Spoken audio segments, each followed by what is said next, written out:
I was stunned to find this. I was like, wow, this really probably is Joseph. I knew it's not absolute proof because it's possible you could take the picture of someone who was very close, a brother, a relative, or even just someone who looked like him, and you could use it as reference.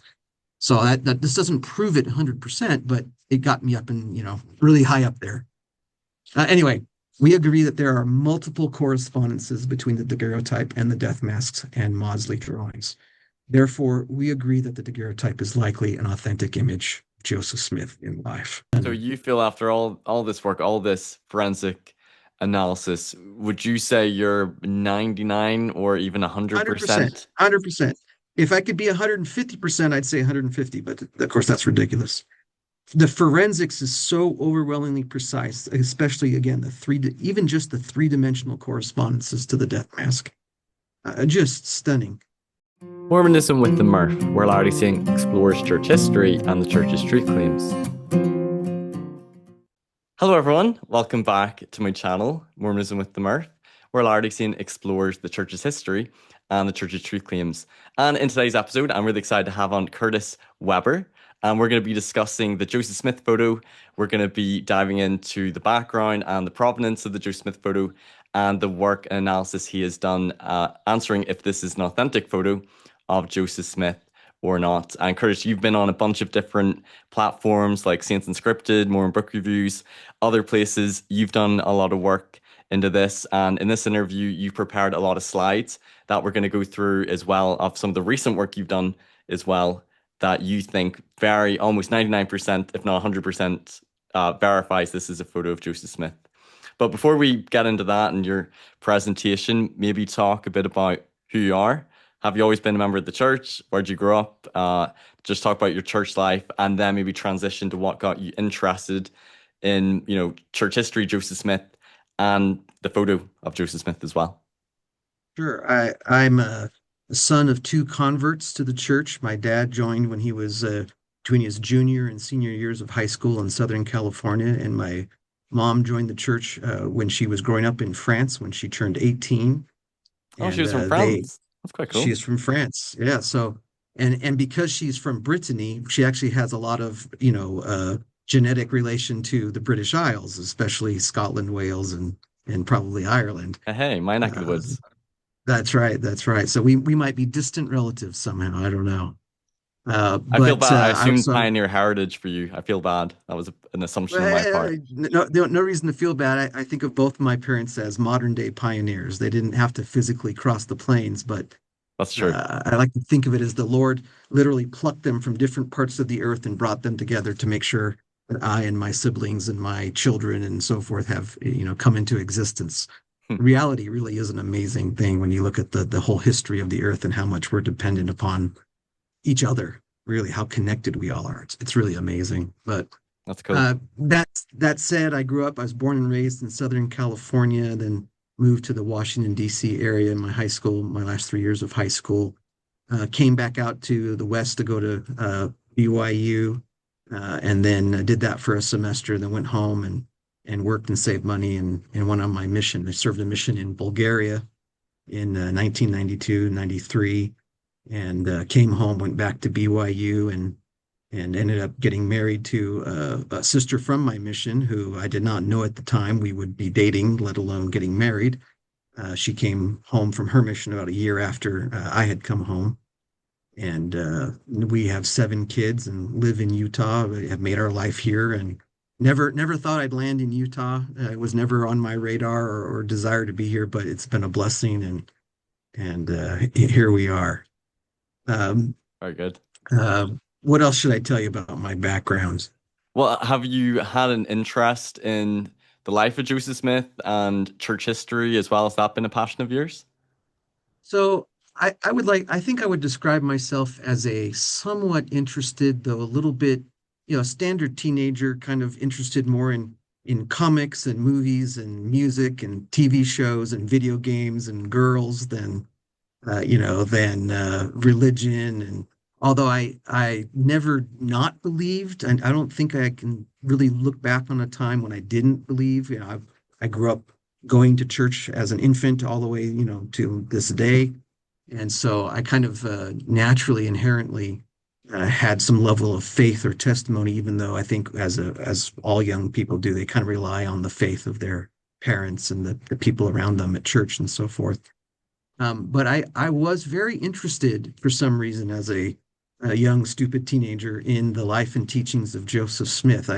I stole a copy, or I should say, stole. I borrowed my mom's copy of Teachings of the Prophet Joseph Smith, and she would be looking for it and always find it in my bedroom, and I'd sit there as a teenager at night and just start reading through, and it was just fascinating to me just to start consuming that level of attention to Joseph's teachings. And when I went on my mission, I discovered a love of two things that I didn't really know I had that strongly. I didn't know the depth of my belief and testimony in the restored gospel, and I didn't know I loved languages so much. So when I came home from my mission, I decided I wanted to try to do something as a career that would put me, using my interest in the gospel and my interest in language. So what I did is I studied biblical Hebrew at BYU. It was the closest thing to a religious studies undergrad degree, and graduated with a bachelor's in Near Eastern studies. Um, I even went through the seminary teaching program as a student teacher for a time and didn't get hired, but that Not was bad. okay. So I've had a career in computers and in linguistics and translation and interpretation related fields, and it's been a wonderful blessing in my life. And I feel like the Lord's guided me in ways that I could never have, predicted or set up in my own life. So it's been amazing. That's a pretty cool Uh, career. one of the, yeah, one of the things that really has been a great blessing in my life is in 1994 I met Andrew Ehat, who is a well-respected scholar of Joseph Smith and Restoration history, and I worked with Andrew at different companies, software companies here in Utah for about a decade. And that was an amazing blessing because during the day, if I had a thought or a question or something, I could go and ask him and say, "Hey, what about this?" And sometimes it was a one-word answer as I'm passing his door in his office, and other times he'd say, "Come on, sit down, close the door," and we'd talk for 2 or 3 or 4 hours about Oh, you're some lucky. aspect of. Yeah, that was a blessing. We were in a small, struggling company. We didn't financially benefit much from that decade together, but there were compensatory blessings in my life, other than money, for that time I spent with those companies. But it was actually Andrew. And I think here's where I'll share my screen. It was Perfect. actually Andrew who got me knee deep in this whole question about purported photographs and so forth. Before I share it, I should say I really wasn't that interested in the topic of what Joseph Smith looked like because it's far more important. It was to me then, still is now, to know about what he taught and what he accomplished and who he was. Uh, I always looked at studying church history, in particular through the Joseph Smith period of early church history, as a foundational way of understanding the restoration, not just the restoration, but the gospel of Jesus Christ. So when Andrew, became a friend and mentor in my life, I was just blessed to be able to talk so much and ask questions and interact with. I've met so many wonderful people because of Andrew. And Andrew's, I'm like a hanger on. I'm a fly on the wall, and sometimes in meetings and so forth. So here I'm going to share my screen. Here's a picture of Andrew. Uh, Andrew was actually a contractor to the Joseph Smith Papers Project before it became part of the church history department, back when it was still at the Joseph Fielding Smith Institute of Church History down at BYU. And so I was a subcontractor to the contractor working on electronic resources to help the team in their research and preparation for the Papers Project as they were getting going. And interesting story, I was at a meeting once with Andrew, with Larry Miller and a bunch of others from the Papers Project down at BYU. And Larry Miller got a phone call and he excused himself and left the meeting. And when he came back in, he apologized at the end of the meeting. He apologized to all of us for interrupting the meeting and leaving. He says, I've never done that before in my life. He says, but that was Karl Malone calling to tell me he's leaving the Utah Jazz for the LA Lakers. So I was in the room when Karl Malone called Larry Miller to make that announcement. So little things, little crazy stories like that that I've become part of my history because of my association with Andrew. Well, in 2000 and let's go to the next slide here. In 2008, February of 2008, Andrew called me up and said, "What do you know about purported photos of Joseph Smith?" And I said, "Nothing much." He told me, "Go read this article that had been published 14 years earlier in 1994 about a purported photo, and then come to my house after work." And when I got there, Andrew had two pictures on his laptop sitting there on his kitchen table, and this was one of them. In fact, it wasn't the one that the 1994 article was about. And so I I was blind to it, didn't even see it on the screen, and I was paying attention to the one I had read the article about and just regurgitated in probably 90 seconds everything I had memorized from that brief article. And he paused and said, "Well, not that one." He says, "This one," pointing to the right side of his screen. And and we actually had a low resolution version of this image, which I immediately went to work at trying to figure out how we might be able to test to see if it was Joseph Smith, comparing it to the death mask and Maudsley's contemporary art drawn by Sutcliffe Maudsley that we'll talk about a little bit later. So is this a purported photograph? Yeah. This Mm. Andrew had been approached by someone who thought that they were going to try to purchase this picture, and they wanted help identifying this as Joseph. And for about 30 days of my life, because again, we had low resolution images, and like I said, I set to work immediately comparing it to the death mask and to artwork of Joseph and so forth. I really thought this might be the prophet.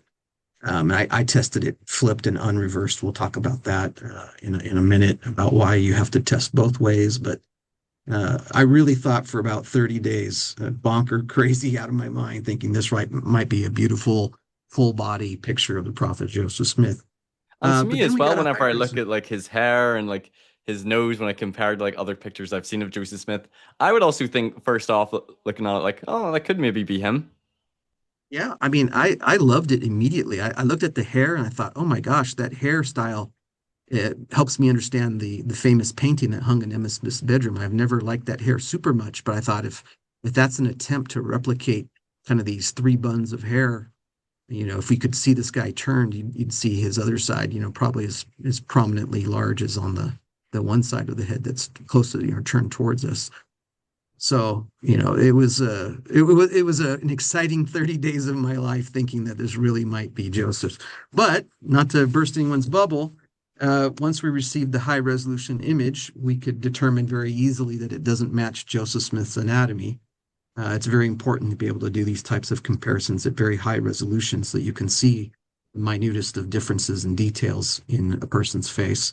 And this is And mainly not comparing only, it to Joseph Smith's death mask.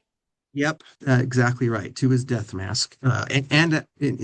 Technically is also his skull measurements. We'll talk about that in just in a minute.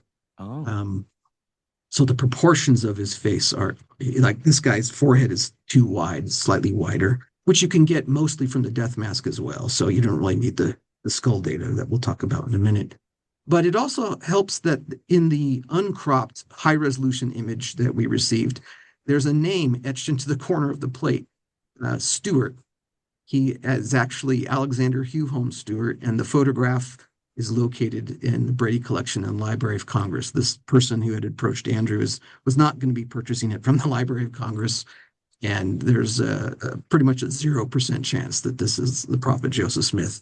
Even if we didn't have the death mask to compare the anatomy and see the differences, we still could say this is not a picture of Joseph Smith because Brady, we don't have any evidence that Brady was anywhere near Joseph Smith in Joseph's lifetime, or that Brady was, or that Joseph, that they ever met, if they were ever in the same city, or that Joseph ever sat for someone as famous as Brady. Brady becomes more famous during the Civil War for his Civil War photographs, and those who are Civil War aficionados will probably know his name.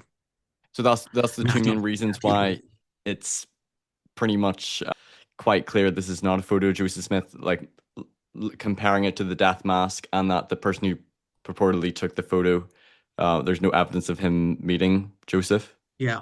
And the fact that it was a habit in those days for some photographers to do things like etch a name either into the write a name on the back or etch it into the front. And he etched the name of the man standing for his picture on the front edge of the glass. We assume that's going to be done, front of the plate, the daguerreotype plate, rather. We assume that's going to be done by the photographer. So he knows who was sitting before him. This is likely not a guess that somebody's making after the fact.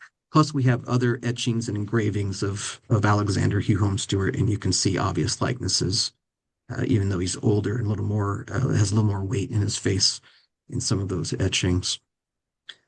That leads into the idea or to the topic of other purported photos. There have been many purported photos put forth over the years, but none of them has ever been authenticated.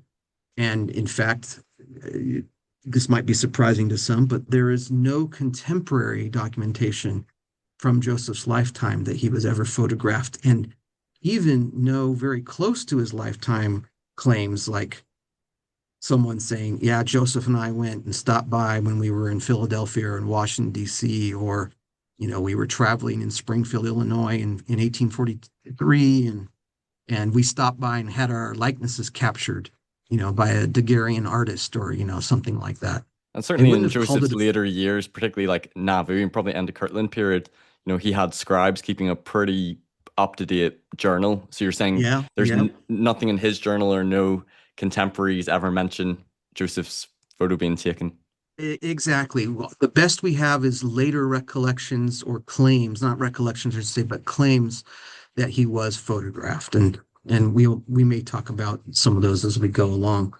Well, that whole exercise of testing the Alexander Hugh Holmes Stewart image forced me simply to ask, how could we test an image of Joseph Smith from that a second one to the right, the top right?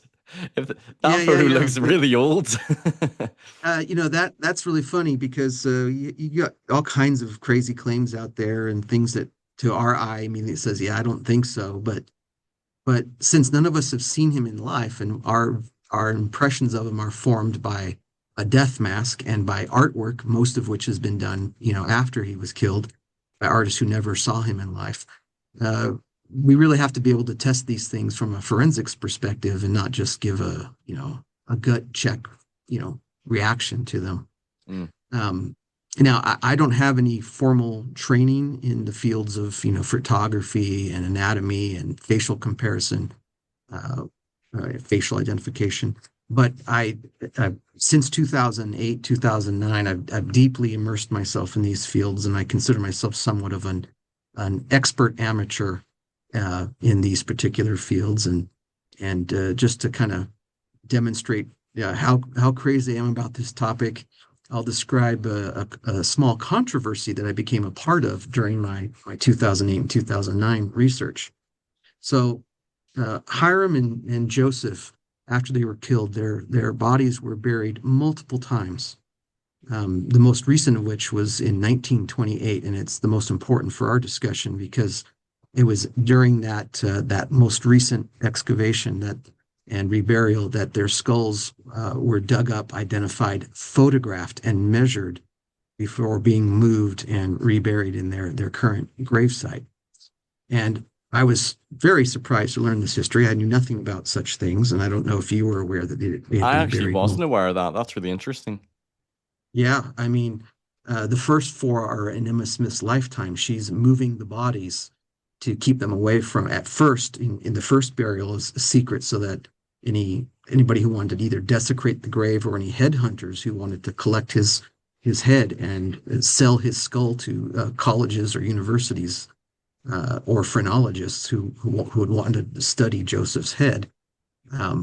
But then she's also hiding the body later from Brigham Young and the Saints. She doesn't want them to have possession, so she's secretly moving the bodies around, even against or without the knowledge of Hyrum's widow, Mary Fielding Smith. And so it's a fascinating story, which I won't dive into that whole thing now. But I wrote an article about this, and if people are interested, I'll talk about that in just a minute. But I was also very surprised to learn that in 1994, three researchers from the RLDS Church, the Reorganized Church, now called Community of Christ, they had begun announcing their belief that the remains of Joseph and Hyrum had been misidentified in 1928, meaning that Joseph is buried mistakenly under Hyrum's grave marker currently, and vice versa. Oh, so they And mixed the skeletons and the skulls. yeah, they did not. The claim is that they were not experts in identifying the bodies, and they made a mistake. Oh, Um, oops. so one researcher named Shannon Michael Tracy actually published two books on the topic, one in 1995 and one in 2008. And that second book came out just after I became involved in this whole topic. So when I heard that book was coming out, I couldn't wait because I wanted to see what more evidence he had about the skulls question. Because he claimed in both of these books to show evidence that in fact the remains had been misidentified in 1928.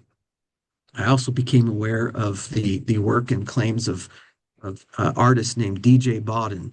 DJ has been sculpting and depicting Hiram and Joseph since the late 1970s, and actually responded to Shannon Tracy's first book by creating a series of forensic drawings to show how the 1928 identifications were actually correct.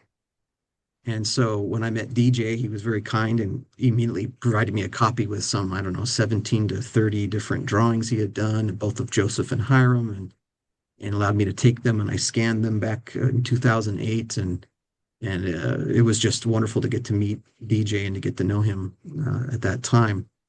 But as I reviewed both Tracy's claims as published in his two books and the information DJ had given me when we met, and then his forensic drawings, I found that neither of their two sides was very convincing to me. I noticed a couple of potential flaws and wondered if I could not attempt a more forensically rigorous analysis to see which of the two claims was correct. So, after studying the feasibility and what it would entail for me to get involved in the story, I actually conducted my own study, incorporating all of the available historical data that you would need to use. Joseph's 1840, a particular measurement of Joseph Smith's head taken in 1840 by a phrenologist in Philadelphia, drawings of Joseph created by Sutcliffe Maudsley based off of profile tracings that Maudsley created of Joseph. Of course, the death masks, and then the 1928 skull measurements and photographs. And then what I brought to the table was I decided I was going to use published tissue depth studies to actually set the mask at average tissue depths at certain points along the skull photographs, and to see if I could not find the best way to match each skull and each mask. Now, my study has been published. It was published in 2009 by what used to be called the Mormon Historic Sites Foundation. It's now called the Ensign Peak Foundation. It's available for free online. And this is where I go into the history of the multiple burials and kind of give a report on my research into the skulls and mask question. As part of that research, one of the very important questions I had to first address is the death masks. These are the two oldest known sets of death masks in existence. Both are owned by the church in Salt Lake City. The Dibble masks, the one of Joseph here on the left, is the one on display. If you've ever been, or anybody ever comes to the Church History Museum, they're on mostly permanent display. The pictures you're seeing here were taken in the basement when, with permission, I was given access to be able to photograph the death masks. And so I was able to use very high resolution images in all this work. And were The these oldest death known, masks, were they taken like very soon after Joseph Smith died? Was it uh, the next day, or how long after were they done?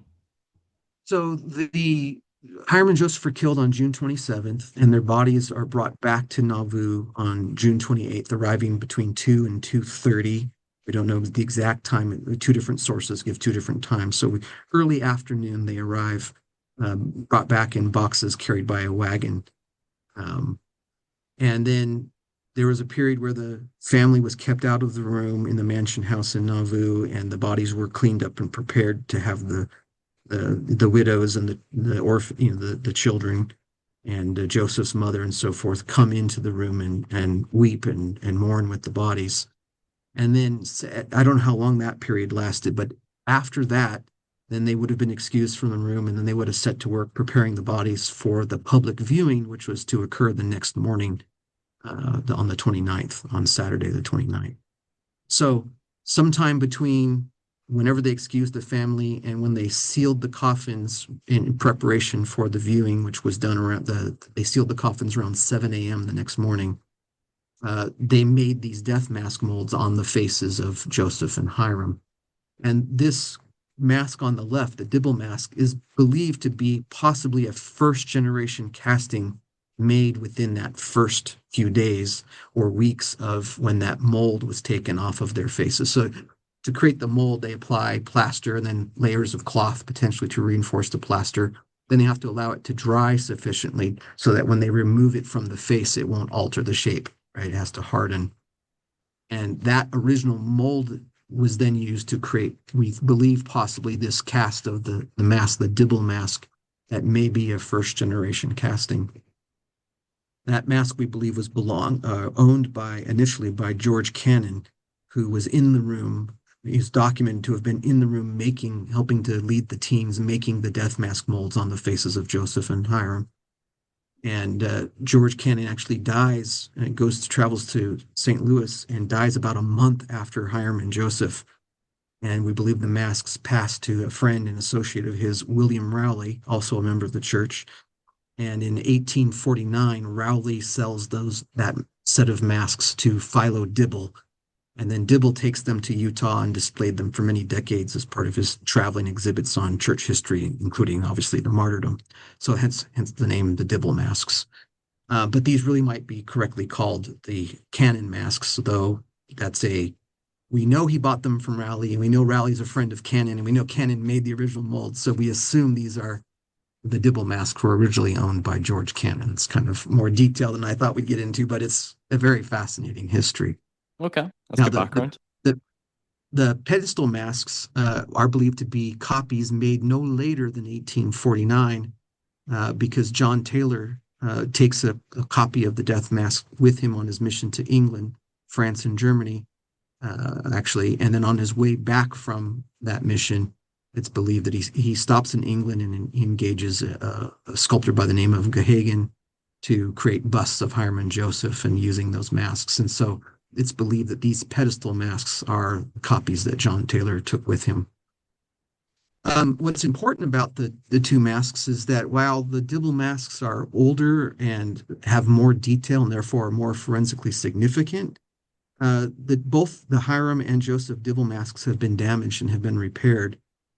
In the case of Joseph's mask, you can see there's hair detail that's been broken off and is missing, that wasn't missing at the time that the pedestal mask copy was made. So that's important for that's actually more important for Hyrum, but there are some details about the hair that are important for this study as well. Another vital question to ask is aside from the damage that's happened to the mask, how reliable is Joseph's death mask? So some people, for instance, who have striven or desire to explain why their favorite photo of Joseph doesn't match his death mask, they've hypothesized that in the violent events surrounding his death, the lower third of Joseph's face was fractured. The bones in his face were fractured, causing that lower third to sag and even his chin to recede. And so, according to this claim, the mask is not reliable and it can't be used for these type of forensic analyses. And I've said this on other podcasts, and I'll continue to say it, that appears to be a very, possible, maybe even to some people, a plausible explanation as to why their photos don't match Joseph's death mask. But I can think of one serious objection to it, and that is that it's demonstrably not true. So Joseph sat to have his profile traced by folk artist Sutcliffe Maudsley, And we have that record of that event recorded in Joseph's own journal, even though Maudsley is not named in the journal. We know the purpose for the tracing of his profile was to create a picture of Joseph to be then made into a lithograph and then to be printed on the Nauvoo city map. And in fact, that's exactly what happened. Sutcliffe Maudsley is credited as the artist of this drawing on the map itself. And we can actually we don't have the original profile tracing, but we do have this original drawing and some other versions of Joseph that he created using that profile. And we can actually then compare the profile of this original Maudsley drawing to the death masks by simply tracing the profile. And they are almost exactly spot on. I mean, you can see how precise that is. Yeah. So the claim that Joseph's lips and chin are sagging and that the chin is receded, 100% demonstrably false. There's no way that Maudsley in 1842 is tracing Joseph's face and getting the profile of Joseph's broken, distorted, sagging, receding chin and so forth, as it would happen 2 years later. And the only rational explanation is they both were derived directly from Joseph's actual face. Makes sense? Right. They're both accurate representations of what his face would have looked like. The death mask on this drawing. Yeah, accurate at least in the profile shape, as you can see here, and in the vertical spacing of facial features. So there's no distortion in terms of sagging. And this evidence actually corresponds beautifully with 3 different accounts that we have in the record that I'm aware of people who saw Joseph in death and people who had seen him and lived in Nauvoo and knew him in life. So they don't say anything about his jaw being damaged or anything like that. Nope, nobody says that, and we wouldn't expect that. Even if people had claimed that, we could see, well, the death mask doesn't show that compared to the artwork, right? That would still be the most forensically important comparison, is the artwork of Sutcliffe Maudsley, to be specific, because it's a profile tracing or art created if his jaw was damaged or had broken, is that something that forensically they could determine from looking at the death mask? Well, some people think they can, but I don't think you would be able to do it just with the mask. The benefit of having the profile tracing is that you get the shape of the face, right? I mean, let's go back here. That you can see how the tip of the nose relates to the location of the lips, relates to the front of the chin and to the bottom of the chin. So you can look at all of that and just say, yeah, the only reason they're so close is that they're both from his undistorted, unbroken, somewhat natural face. And the fact that that coincides with the 3 statements that we have of people saying that Joseph in death looked natural to them, you would expect that to be the case. I mean, this just corroborates, the forensic evidence corroborates the eyewitnesses who knew Joseph in life. Okay, so this supports that the death masks are an accurate, reliable representation of accurate as far as it can be, given that it's a death mask. So this next slide talks about the fact that this is a quote from an article that anyone can access. It's in the National Institutes of Health, National Library of Medicine. It's from a study about post-mortem changes to the human body. And I'll just read it real quick. As the activity of the bacteria increases during post-mortem decomposition, the amount of the putrefactive gases produced rises, causing the distension of the abdomen, that's the swelling of the stomach, swelling of the face, and slippage of skin. And all of that is said to occur to begin within 18 to 36 hours after the time of death. And the death mask molds were made no earlier than, say, 22. They arrive about 20 hours after they're killed. They arrive from Carthage in Nauvoo about 20 hours later. And so our best guesstimate is maybe 22 to 24 hours after they're killed is the earliest that the death mask molds would have been started. So within this time frame of the 18 to 36 hours. Right. That's exactly right. So, and all of these factors, there are several factors that affect the rate of these postmortem changes. Those would be things like the atmospheric temperature, how the body was sheltered or exposed to the elements, even details like the fat content of the body, whether there's injuries to the body and so forth. Because Hyrum was shot in the face, many people, by the time they saw him, said that Hyrum did not look as natural as Joseph, that he looked swollen. And it's probably because by having that wound, you're allowing bacteria from the outside to get in more easily, and that's going to enhance the the process of the changes that happen post mortem.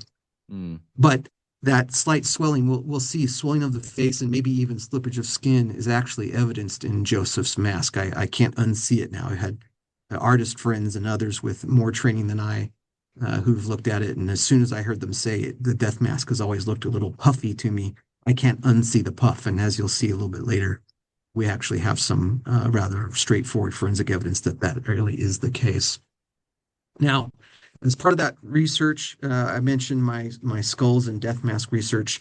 I was given permission by a curator at the Church History Museum and the conservator there to photograph the two oldest known sets of masks on this custom built rig that I designed and then built, and I took literally hundreds of photos, over 700 photos of the four masks at different documented angles of rotation, pitch, and tilt relative to a fixed position camera. And then I combined the knowledge of anatomy and specifically tissue depth studies to attempt to find the best fit of each mask on each skull. So here I'm showing three different rotations of the pedestal Joseph mask over skull one. And by following that process, and I'm not going to go into all the detail here, what I discovered is that DJ Bodden was right. The skulls were correctly identified in 1928, and that means that the graves of Hyrum and Joseph have been marked correctly since that time.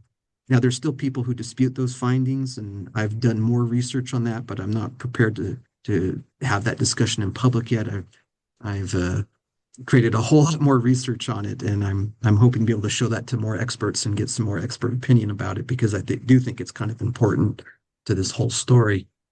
But that's kind of the background of how I got involved and how heavily I got involved into this whole topic. And So this from is time all to time, prior to the Joseph Smith photo being sort of released to the world 3 years ago. And were you saying in that previous slide, so you were examining and comparing Joseph Smith's skull, or the three different skulls between Hiram, Joseph Smith, and Emma?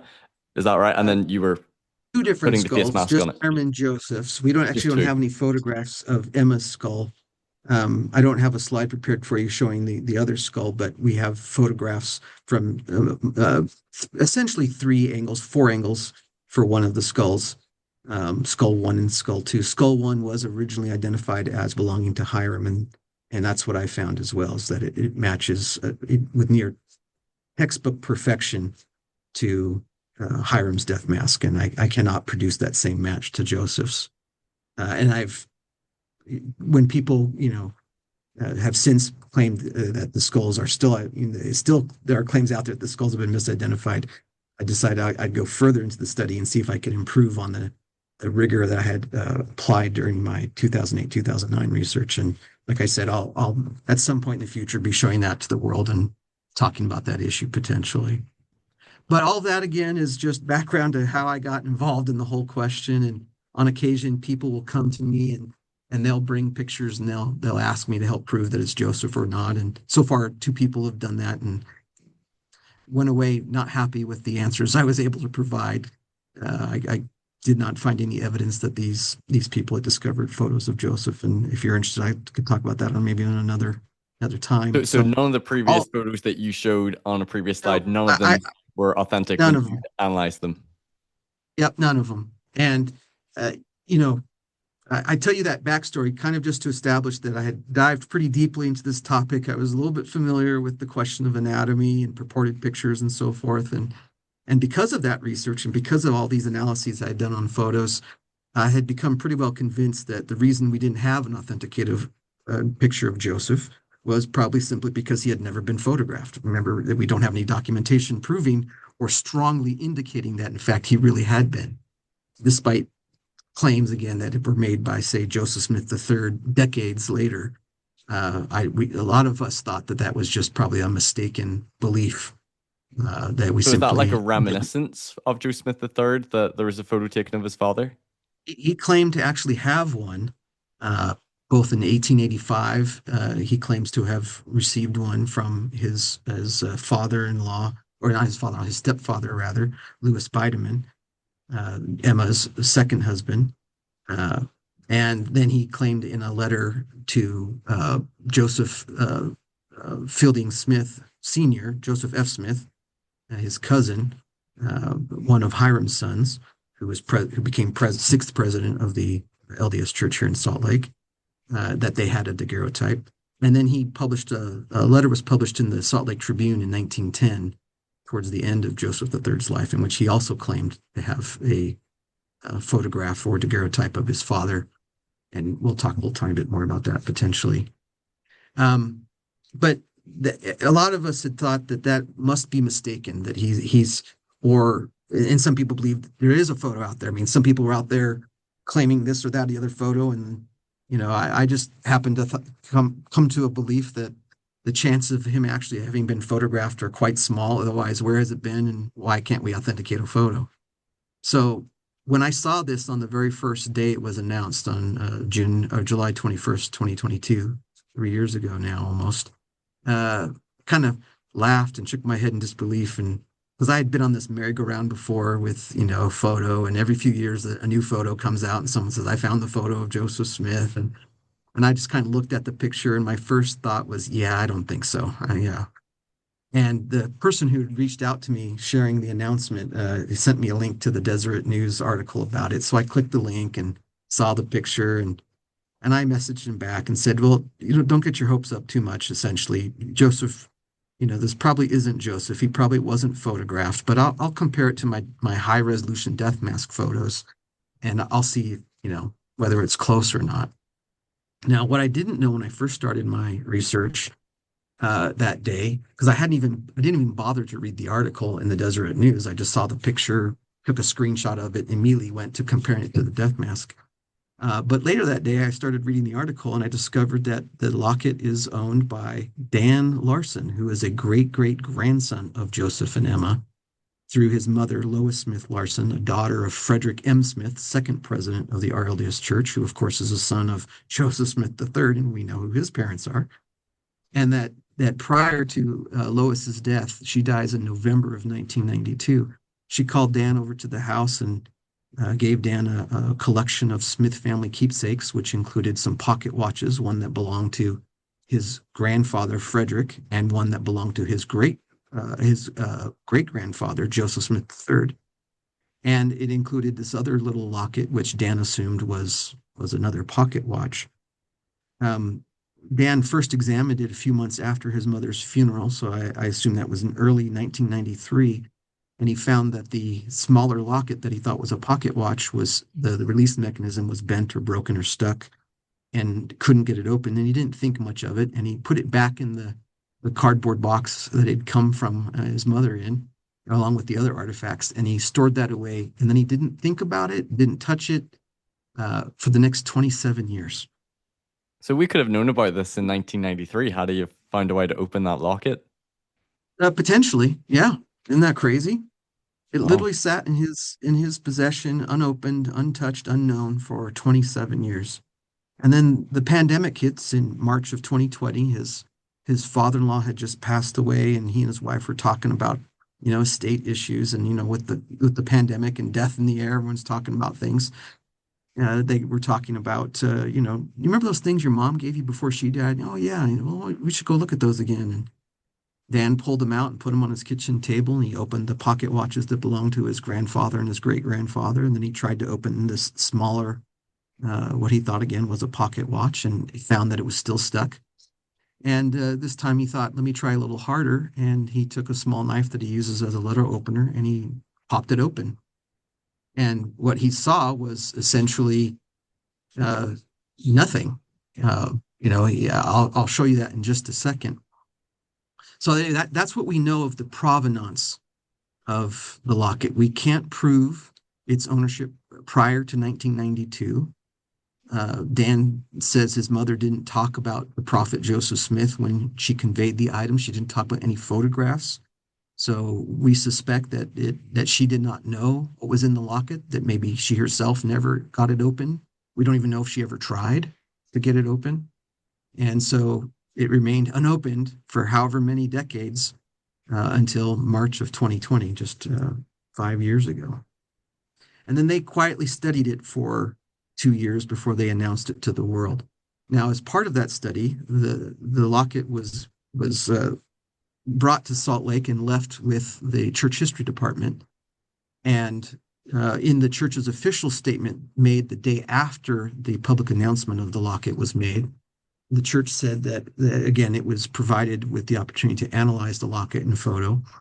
And this is important. We concur that the daguerreotype and locket were created of the materials and methods appropriate to the 1840s.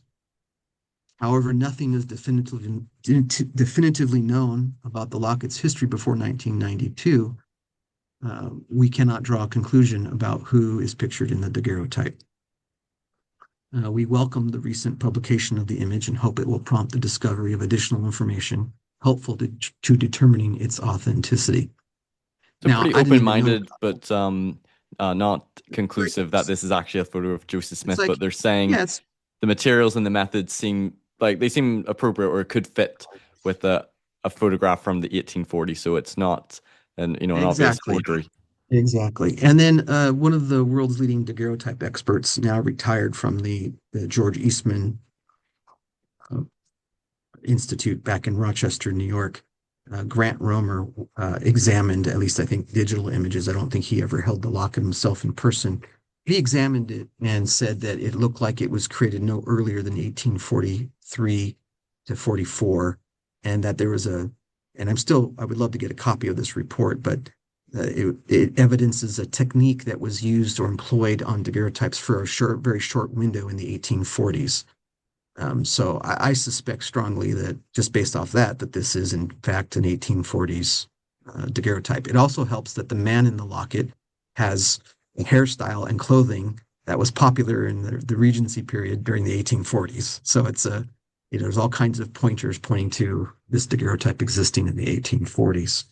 Are you able to briefly explain what is the difference between a photograph and a daguerreotype? Because it's often described as a daguerreotype. So some listeners might not be familiar. What is exactly the difference? Yeah, so I'll jump into that in just a second. This is an image of the locket to understand how small it is. That's my left hand. Wow. I'm 5'7", not a giant man. My hands aren't massive by any means. The locket is just under 1.5 inches by my best measurement. I've never been able to take digital calipers to it, but I have 2 photographs with some metric rulers lying next to it, and I've averaged out what they appear to be because the ruler's not placed the exact depth of the daguerreotype. It's on a table, right? So the ruler's on the table, and so is the locket. So there's a slight depth difference between the two. I'm hoping someday to examine it in person. Again, I've only seen it once in person.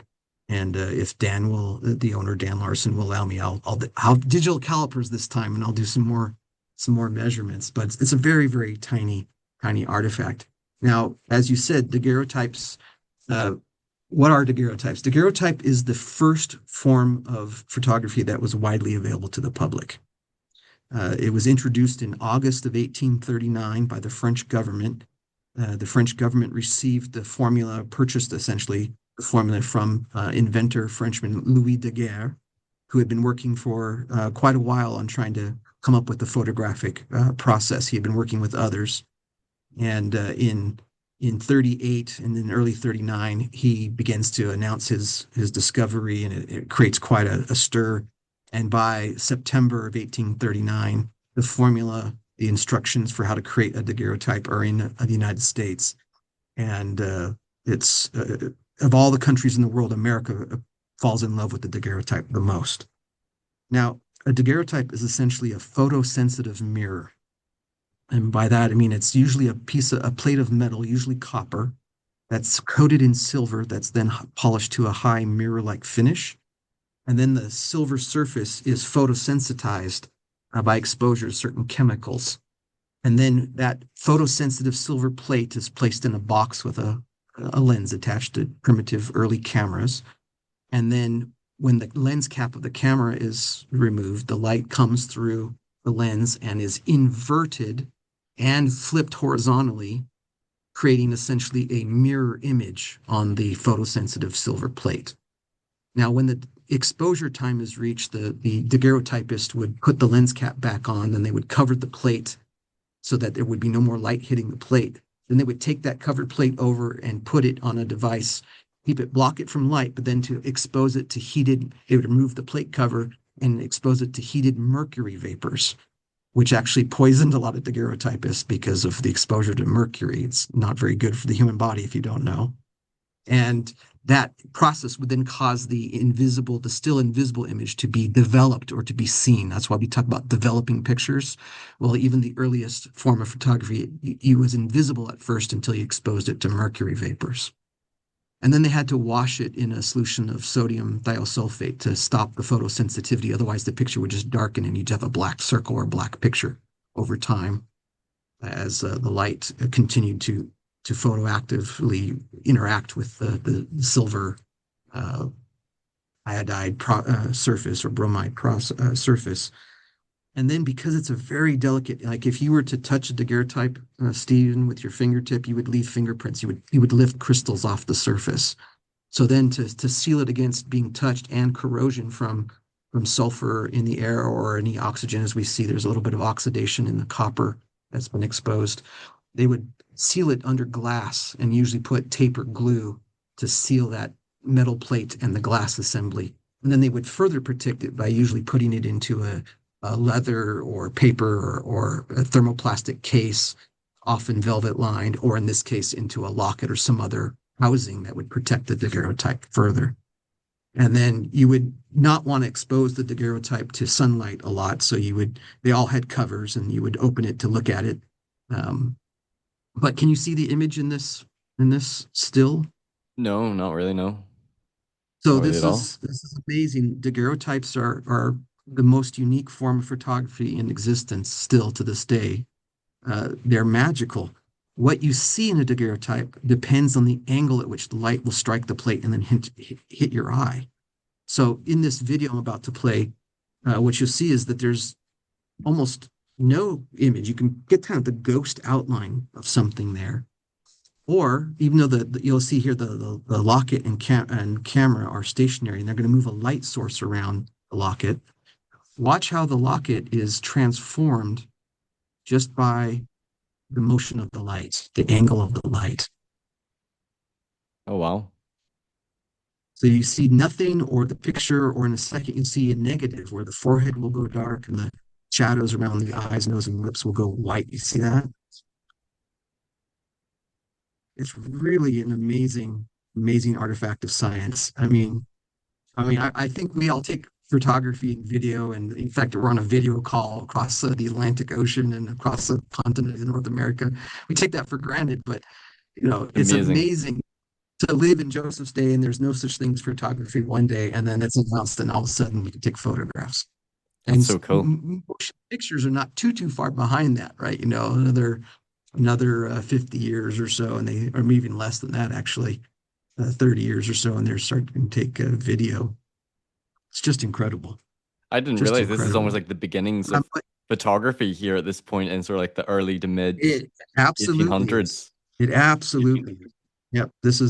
Daguerreotypes are very popular from the time of their announcement, and they begin to fall out of favor in the mid, say, 1856 or so, when a different type of photography, an ambrotype, is invented. And then those are both kind of displaced rather quickly around 1860 when tintypes, which is just a variation on the ambrotype. And every time that this new version of photography comes out, it's faster, cheaper, and safer to make. And so by 1860, almost no one is still making daguerreotypes. There's a few people who still do it as hobbies to this day. But in fact, I've toyed with becoming a daguerreotypist. I find the technology and the process so fascinating as I've dived into this world. It's really just a magical piece of science. So you Um, talked about whenever you first saw the photo that you were kind of skeptical of it. Was it more just the fact like, oh, this is another purported photo of Joseph Smith? Or whenever you looked at it, like, was there anything in particular to you that initially you thought, no, I don't think it's him? Because I could also share well, like initially what some of my thoughts were as well whenever I first saw it. yeah, so that's my first thought when I didn't see this high resolution image because this is an image that I've licensed from Dan that wasn't created until later in 2022 in the fall or winter when that image was created. I guess it would have been the fall. So this isn't the image that was published in their announcement article or all the news sites that were announcing the find. But when I saw that the other versions of the images of the locket, just my first thought and impression was, yeah, that doesn't give me the vibe of Joseph Smith. It was just a very quick gut reaction of, yeah, I don't think so. It's interesting though. My second thought was, it is interesting though. The lower third of his face, from the bottom of the nose to the chin, that's rather tall and long. And I had done enough analysis of enough purported photos to know that most photos fail just to get the vertical proportions of the facial features, the spacing, right? The vertical spacing correct. And so I did immediately see, though, that's interesting. That's a rather tall lower third. And I knew from Joseph's death mask that he had a rather tall lower third of the face compared to Mm. other purported, pictures of him. Well, because I also, well, what did you think when you first saw it? What was your first reaction? Yeah, so I think my first reaction, well, one, I was like, he doesn't look very happy in the photo. He's mastering a smolder here. I think the hair looked different because it's kind of like curly and puffing out there, which is not how I sort of imagined his hair. And I think Yep. from this angle, I initially thought the nose didn't look big enough. And I also Yeah, think I had, he reminded me of, oh, I don't remember the name of the actor. He was in George of the Jungle. He played the character Lyle, and he was Sandman in Spider-Man movies. I thought he looked a lot like that actor. I'll need to look up the name of it. yeah, I know you're saying his name escapes me at the moment. I'm gonna have to look that up. You'll have to look him up. Other people have said, yeah, it reminds me of someone said Ben Stiller and someone said Eddie Redmayne and for all kinds of names. But I had the same reaction to the hair that you did. I thought, yeah, that looks not right to me. It looks goofy. Uh, Thomas Hayden Church. Yeah, yep, yep. I Thomas thought it Hayden looked a bit Church. like That's him. right. Yeah, I hadn't heard that one before. I can see a little bit in it. Yeah, that's interesting. That strong, the embouchure, the muscles around the mouth in particular, and stuff like that. And I very Uh, much didn't have a strong opinion either way if this was Joseph Smith or wasn't, but this just blew up on like the Mormon internet. And this was like a couple of weeks after I had started my YouTube channel. I thought it was mm, months after, but this was like 2 weeks after I just started. yeah. And I remember there being so many videos about it and like all the group chats and all the Facebook groups I was on. And I think like maybe you could talk about what was the sort of general reaction to the photo initially, but I think most people thought like, okay, this is probably him. I think a lot of people thought that just based off the fact that it was revealed from a great great grandson, and it looked like a guy in the 1840s, an old timey guy, right, who would have lived around that time frame, and they just kind of heard the news report and thought, sure, why not? A lot of people looked at it and said, I don't believe that, and to this day, a lot of people say, no way, I don't believe it. I don't see the death mask in his face, and I wasn't skilled enough, and I hadn't looked at it closely enough to be able to make that determination right away. So I had to go straight to an analysis. Like for me, I want to see the most rigorous evidence possible. And I messaged the guy again who sent me the link and said, "Don't get your hopes up." Like he probably wasn't even photographed, but I'll do the comparison and see what I see. My starting point was a little more negative than yours. I thought I'm probably going to be able to disprove this in under 30 minutes, like 15, 20 minutes tops. It probably doesn't match the death mask proportions, even though I had that thought about the lower top, third of the face. And then, yeah, it's probably not him because he probably wasn't photographed, right? There's a very high bar in my mind to prove that a picture is actually Joseph Smith, or to even strongly suggest that a picture is Joseph Smith. Right, you're going to But scrutinize this thing. And does it present that's right. any complications that it's a daguerreotype? So you said it's a mirror image. Does that make it a bit Yes. more complicated comparing it to the death mask? Well, it's not complicated because with modern technology, you can do something as simple as just flip the image, which is That's handy. immediately yeah, this is immediately what I did when I first did a screen capture off the version of the locket that appeared in the Deseret News website. Immediately flipped it because I knew that almost all daguerreotypes are backwards. It's not all are, but almost all are. I don't know what the exact number is. I've heard one expert give a presentation and said, you know, he was he just said all daguerreotypes are backwards, and I know that's not technically true because in later years they developed reversing prisms that would reverse the image, or you can take a daguerreotype of a daguerreotype, which would reverse the image, but it also causes a loss in the detail, the fidelity, the resolution of the image to a degree, and that's not evidenced in this daguerreotype. So my first thought was, well, if it's Joseph, it would have to be a daguerreotype, and this is a daguerreotype. Therefore, it's probably a mirror image. So I'm going to test it flip. That was the first way I did it. And the first thing I did was prove that the spatial proportions match the death mask very well. So much so that I thought, okay, well, that doesn't really matter. It just means he has similar proportioned face. What really matters is the contours, the shapes, and what's called a morphological comparison. It's a fancy word for a shape comparison. And the only way I've ever known how to compare shapes is to trace shapes and then compare shapes, the shape tracings, or to put a tracing of one shape on top of another object. I And was see if they doing that kind in of 2000. align or match. Yeah, I was doing that in 2008 with the Alexander Hugh Stewart, which is how I discovered that the distance between and the shape of his philtrum, the tissue between the bottom of the nose and the top of the upper lip, uh, didn't match in Alexander Hugh Stewart.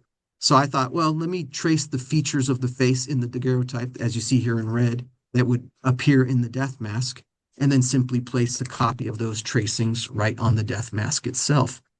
And when I did that and zoomed in and started examining very closely at the chin and worked my way up, I was a little surprised to find, well, that's a very close match at the chin. That's interesting. The orbicularis oris, the unevenness, the asymmetry in Joseph's face, that ridge of that muscle underneath the lips there. The lips themselves, about the height and the shape and the width, given one, the death mask, he's dead. And we believe that there is something pressing on the lip. The lip in both of the two oldest known masks looks a little deformed. It doesn't look natural. But such as that was, I was amazed at the correspondence. But it's even stronger at the nose and the nasolabial folds. Joseph has this left side of his face, which is smaller and tighter than the right side. And that seemed to be true of the man in the daguerreotype. The curvature of the nose and the shape of the nostrils and the flesh around the nostrils surprised me. Even the fact that there was evidence of hair overlapping on the right side of the mask, where there is a little bit of trace evidence of hair, and then goes up to what appears to be the natural part of the right top side of his forehead, and then gently sloping down towards the left, and then in this little turn, this little glop of hair or something, then it turns and goes almost perfectly vertical. I saw that and thought, well, that's really amazing. That there might be some reasons that there's correspondence. But when I looked at the eyes, I saw some, correspondence in the right eye potentially, but some differences in the left. So I didn't know what to think. I wasn't an expert on eyes. And I just realized by seeing this image, wow, I can't dismiss this at all. Like, this is something that I need to study. The strength of the correspondences from this very simple, straightforward, two-dimensional shape tracing. Uh, Man, I just thought that's amazing. That's the best candidate I've ever seen of all the images, and I knew I needed to study it more. That's Now, interesting as a well. You lot said the of people, correspondences between the nose, because initially, whenever I first saw the photo, and I think other people thought, oh, well, his nose doesn't look big enough or as pointy as you would see in drawings or even in the face mask, but you're saying it actually matches the face mask like very well, well. in two dimensions, it's the right height and it's the right width, and it has some other correspondences like the shape of the flesh around the nostrils and even the angle, the curvature of Joseph's nose. He doesn't, like all of us, we're not perfectly symmetrical. Joseph's nose is angled slightly to his left with the tip coming back towards the right, and it's a little more bulbous. I don't know, it's hard to see at this angle, but it's a little more bulbous on the right. I have a couple of slides there. I don't know if I put the nose slides in here, but I saw enough two-dimensional correspondences to cause me to say, I need to study more. I didn't believe this was Joseph based on this. I just knew that it was a real possibility, like this was a legitimate candidate, and that it required further study before I could dismiss it. Right. Um, let's see. Uh, Real quick, as an aside, a lot of people have said this is Hyrum, and there's a couple of people with videos out there saying this is Hyrum. Well, it unfortunately doesn't match in 2D to Hyrum's face. Hyrum has a taller nose, his nostrils are a little bit wider, he's got thinner lips. The eyes in the death mask of Hyrum are further apart. There are a few correspondences, but the number of differences, including the complete difference of hair and so forth, uh, led me to conclude pretty quickly on that this wasn't Hyrum. And you can get the eyes and the nose to fit by shrinking Hyrum's mask, but when you do that, look at the problems at the mouth and chin. Nothing fits. Got a really good match at the eyes now and at the nose, the width of the nose and the height of the nose, but nothing else matches. So they're in two-dimensional correspondences are extremely low. In fact, pretty much proved this is not Hyrum. And I'll show some more evidence showing how this is not Hyrum. Remember my artist friend DJ Bodden? Well, DJ came online the day it was announced and on his Facebook page said, I've done my own analysis essentially, and the eyes are too small, too close together, and the guy looks too old to be Joseph. So sorry, everybody, this is not Joseph. And when I came across DJ's comments, I realized, oh, I need to go talk to DJ because he's been doing this for at the time, 25 years or whatever. And I need to know everything he knows about eyes. And then I realized, And is it he was an a little amateur before. expert, or is he sort of a forensic He's an expert in this? artist with some anatomical training. So it's not like he is a facial identification expert, but he's been paying very close attention to Joseph's appearance and using the sources that you would expect. In fact, this drawing that he created in 1995, he's using the correct skull. According to my research, he's using the skull measurements, he's using the death mask, he's using artwork of Joseph, and he's using anatomical reference material to reconstruct missing bone that's missing in the photographs and so forth. And so I thought, I don't need to wait to go see DJ. I'll just compare his front view drawing of Joseph that you see here, that I've turned the pencil drawing in blue to contrast it against the black and white photo. I'll just compare and see what DJ saw about the eyes. And when I took away the white and saw the correspondences between the drawing that DJ had done some 27 years earlier in 1995, I was just stunned. I mean, I zoomed in and looked at this at the eyes. Let me zoom in just a little bit here, and I just kept saying to myself over and over again, "Where's the problem with the eyes?" I was like, uh, and it wasn't just the eyes; it was everything about this drawing. Just was so close in so many ways, and this is the first time about 6 days into my research that I thought for the first time this might be Joseph. I can't see any evidence against it yet. Um, I knew there was a lot of work still yet to do, but this is the first time I thought this might be Joseph. I just even though I had seen the strong correspondences and the contour tracings I had done, I only still thought it was a possibility, but pretty remote still, but still the best candidate. But still, I had believed that Joseph hadn't been photographed, so there was a good chance that this couldn't be Joseph. But when I saw this, and it was just amazing to me, details about where the ears are and the shape of the jaw and the height of the hair and everything. I just thought, well, that's pretty incredible.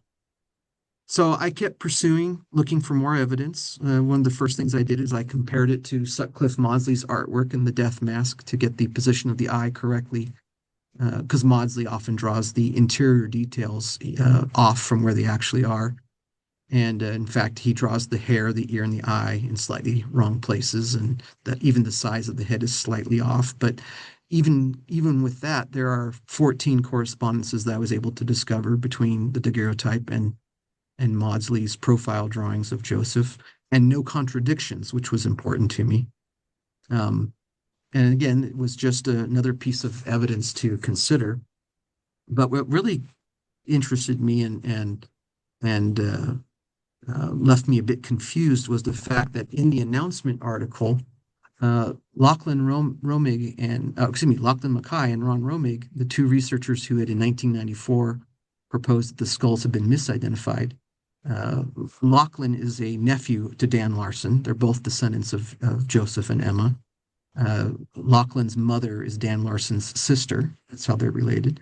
When Dan first opened the locket, he took a picture and he emailed or contacted Lachlan, and Lachlan asked to get Ron Romig involved, who had been studying Smith family daguerreotypes and pictures for decades. And they're the two who led the research quietly for those 2 years. And then they wrote this announcement article that was made public the day the daguerreotype was announced.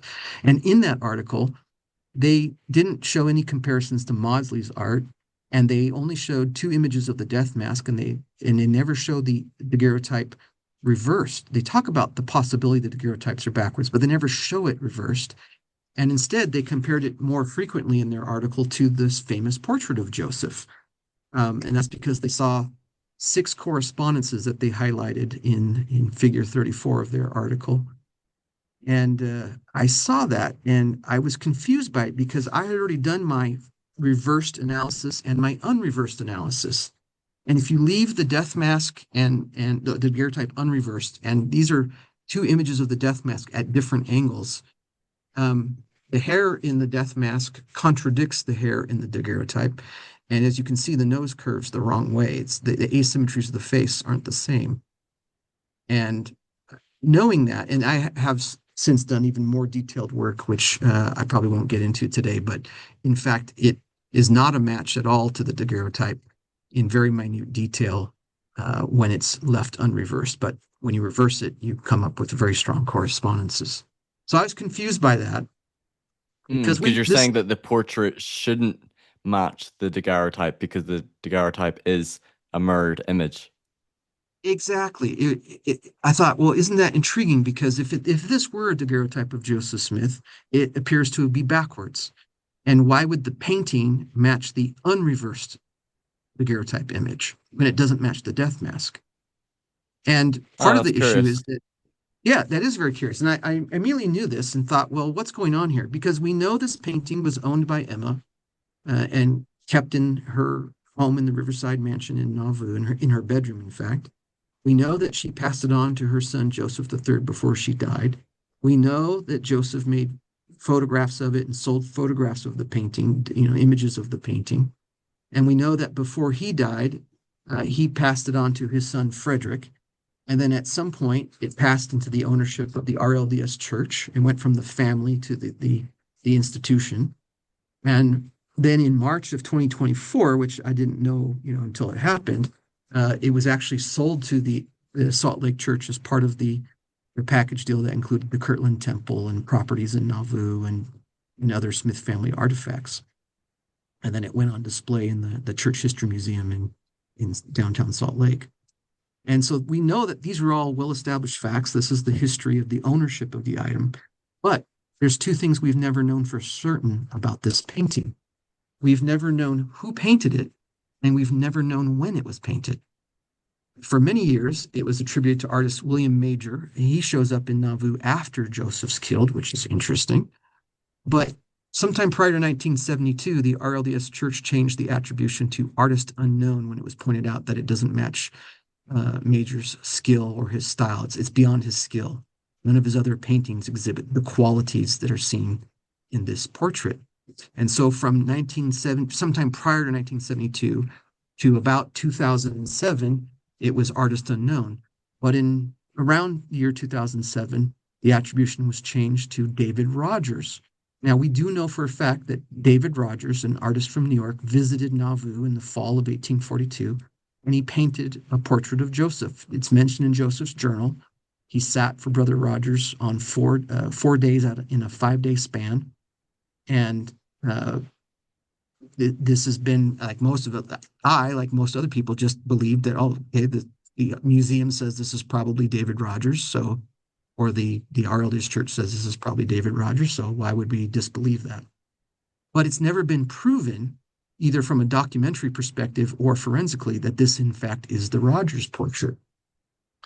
Now, another thing to know about this painting is that it does not match the vertical spacing of features in Joseph's death mask and Maudslay's art. If you scale the image's eye to mouth, I can get the chins aligned perfectly, but the noses are not even close.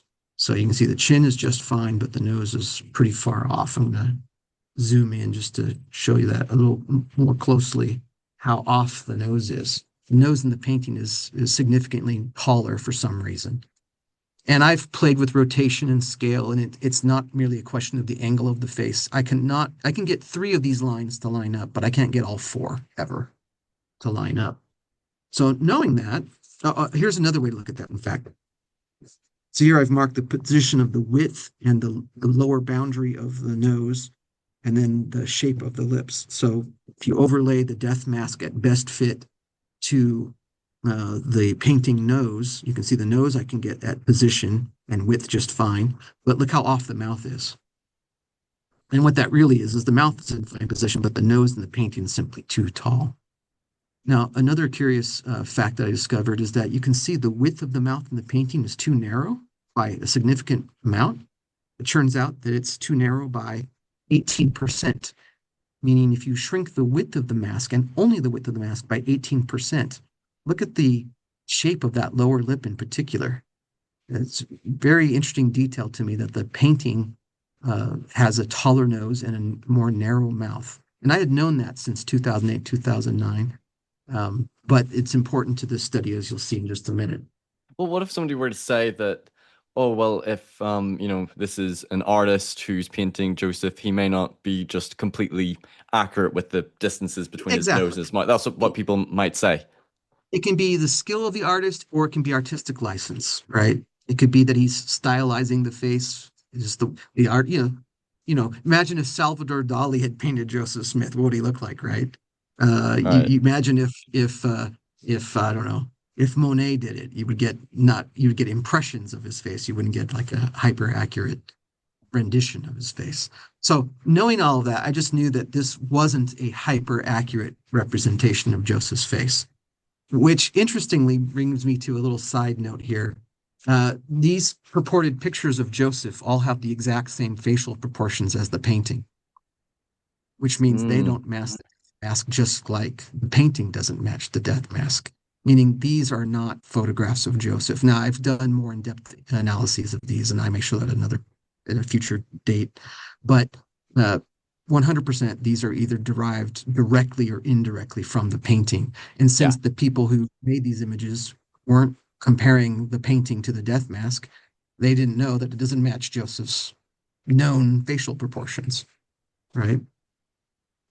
So that's just a bonus for those who believe that there are other pictures of Joseph, and there's lots of other evidence to talk about And that. just myself as a non-expert who, can't really give way to any of this, those photos look like a painting to me. Well, the one on the left and one on the right absolutely are. The one in the middle is not a copy of the painting. I mean, it's not a photographic copy of the painting. I've analyzed the painting to that purported picture very carefully, and there are minute differences that are noticeable enough when you look at it carefully that show that they're not the same exact, that it's not a photographic copy of the painting.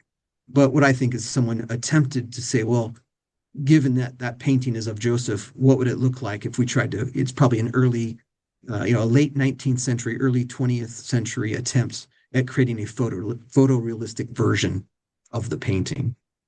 But I don't have the slides prepared to show you today, and that we would go down that rabbit hole for another 40 minutes if we do that.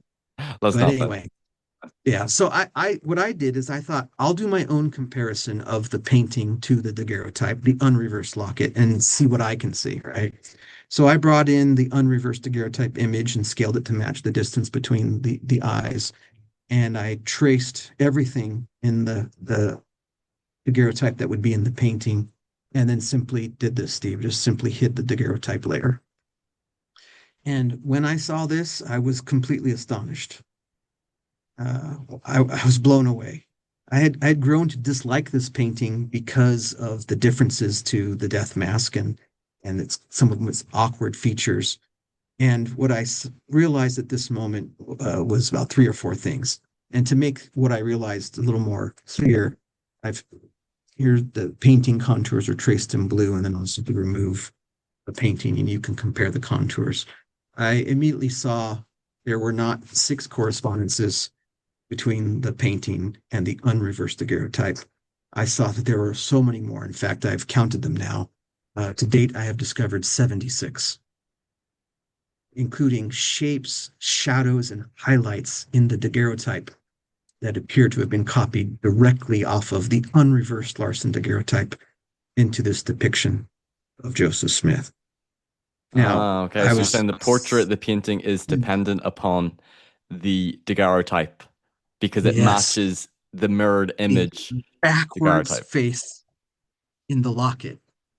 The face only matches the death mask. The image in the face in the daguerreotype image only corresponds closely to the death mask when reversed, but left unreversed 76 details. And there's very specific, minute details. So here's Here's a comparison where I've traced the shape of a feature here, the eye on the left side of the painting in blue, and then I've placed a copy of that painting contours over the daguerreotype at best fit. So the artist is playing with scale and rotation, but he's keeping shapes almost exactly directly from the locket, including, which is very fascinating, an anatomically incorrectly drawn medial canthus or inner corner of that eye.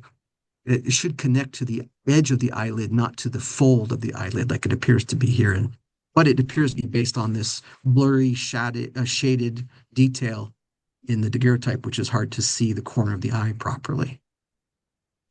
I finally, when this painting went on display in March of 2024, I took high resolution images and redid all these comparisons.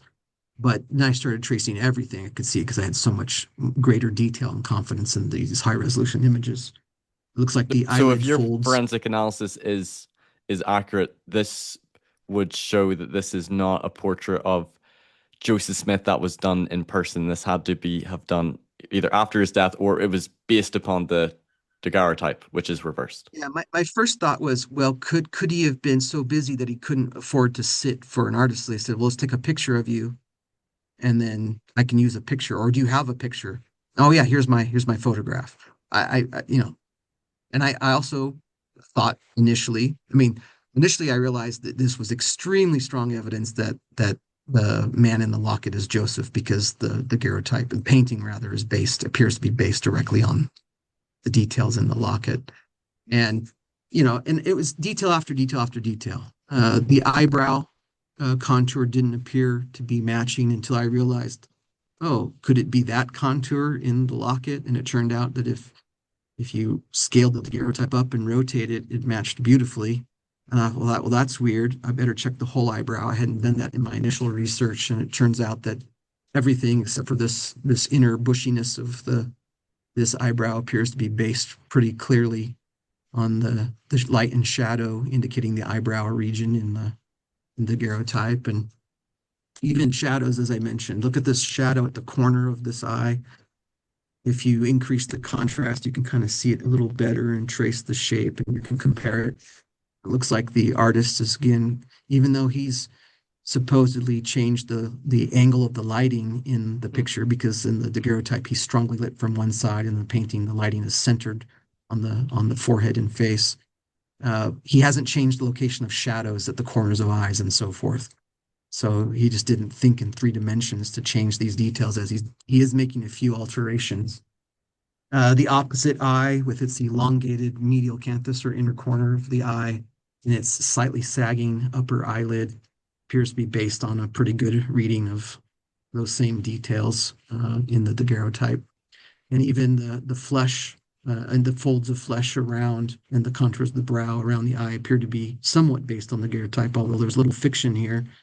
The upper inner portion of the upper eyelid crease and the outer portion of the lower eyebrow doesn't appear to be in the daguerreotype. But when I deleted those, I realized, oh, it looks like the artist simply disconnected that contour, and instead of having a slightly sagging eyebrow on the left side of the face, he simply drew 2 separate lines from that single contour in the daguerreotype.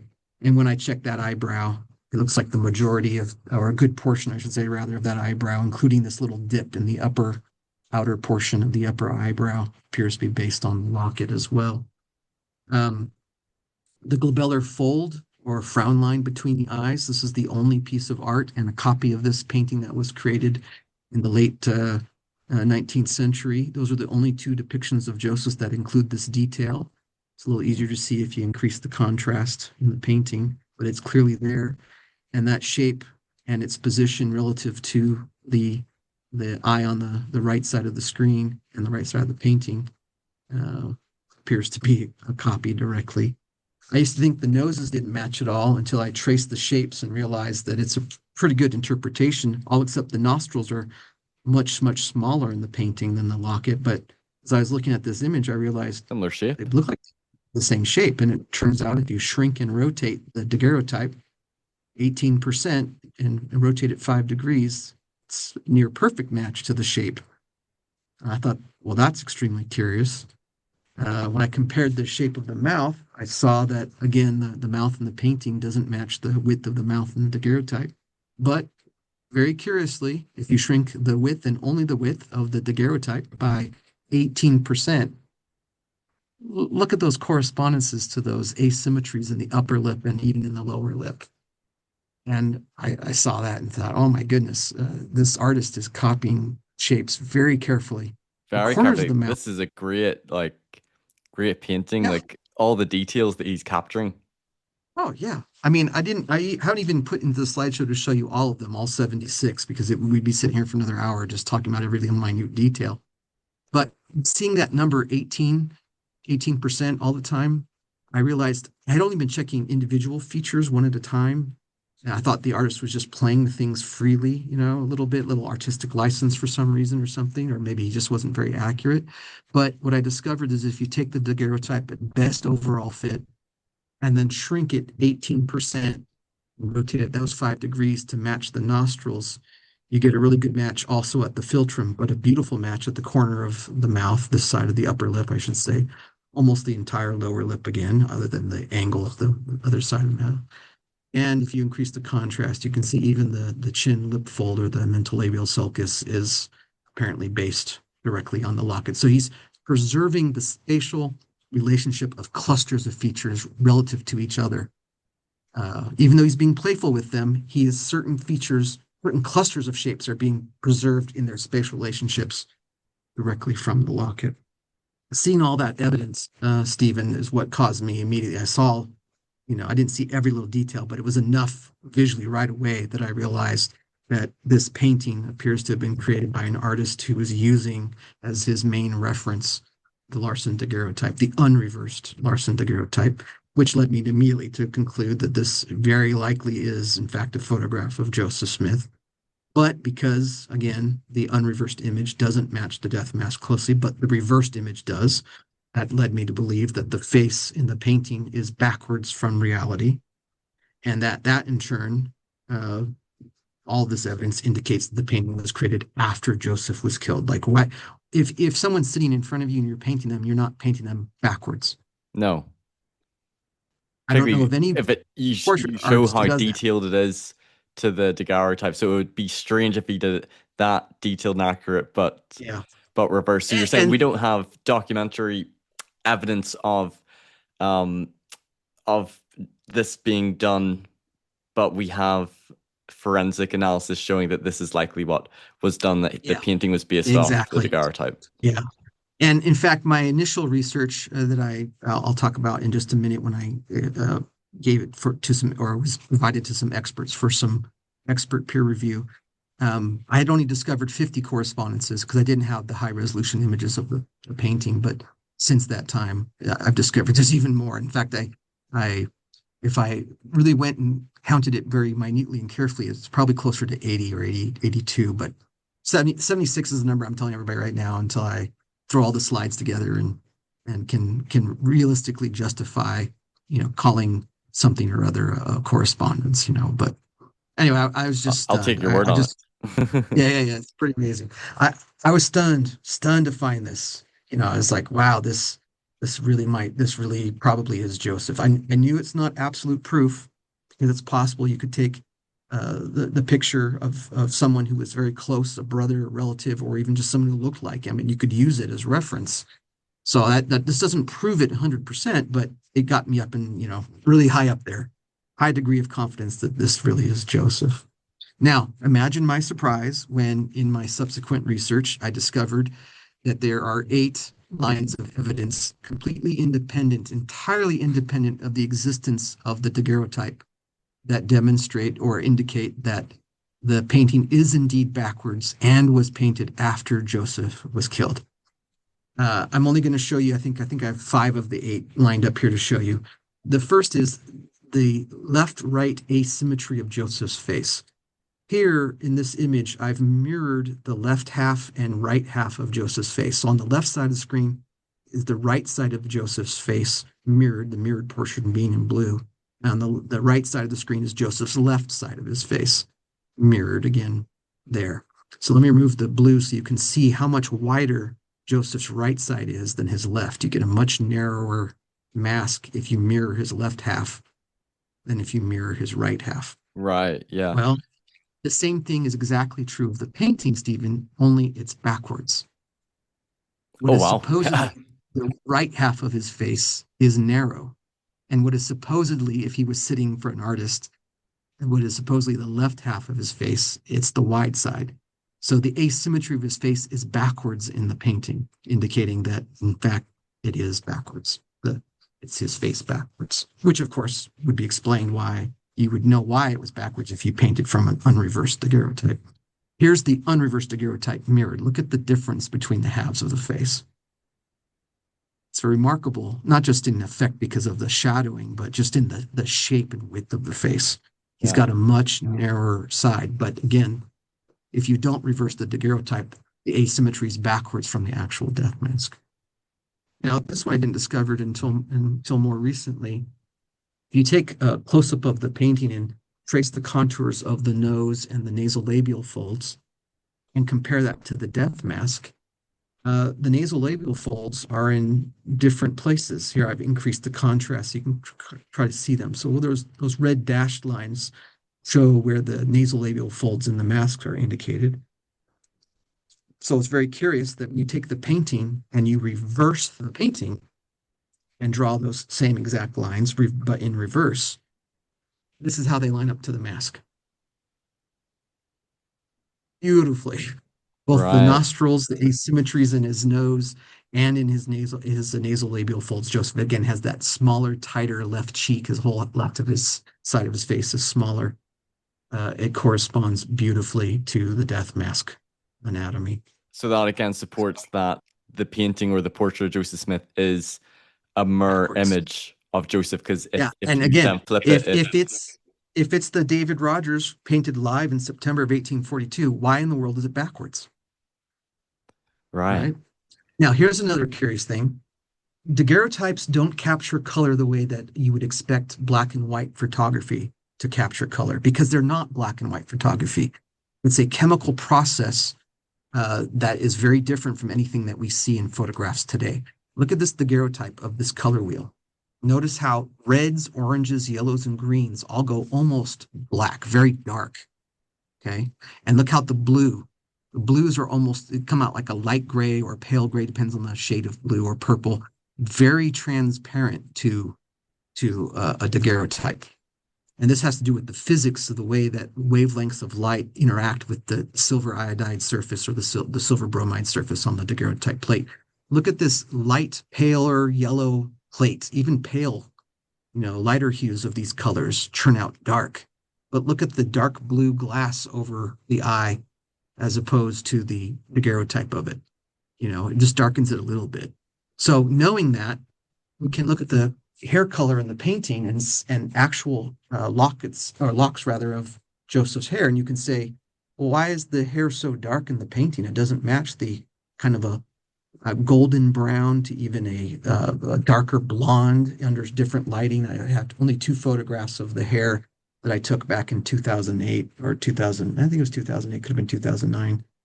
And wasn't taking forensically accurate photos. I still want to go back and do a photo shoot and color correct the hair and so forth. But the hair in the painting is super dark compared to Joseph's actual hair. His hair is described as being flaxen or chestnut or golden brown, but that's not what's painted in the painting. It's dark, dark brown. Well, indicates one, the artist has never seen his hair in life. And two, the daguerreotype explains why he thinks the hair is so dark. So it's kind of two birds with one stone. Right. It Yeah. Yeah. proves it was painted by someone who had never seen him in life, and the daguerreotype explains why the hair looks so dark, because Joseph's hair color would turn out deceptively dark in a daguerreotype.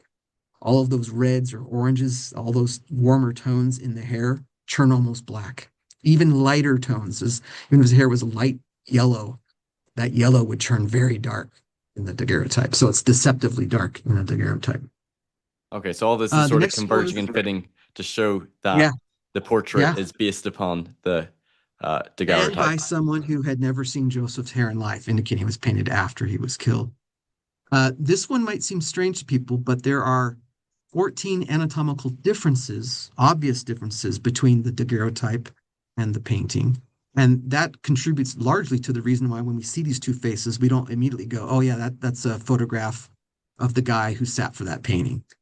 They're different enough and they're significant enough. We already talked about the taller nose, for instance, in the painting, and the narrower mouth that doesn't match the death mask or the daguerreotype for that matter.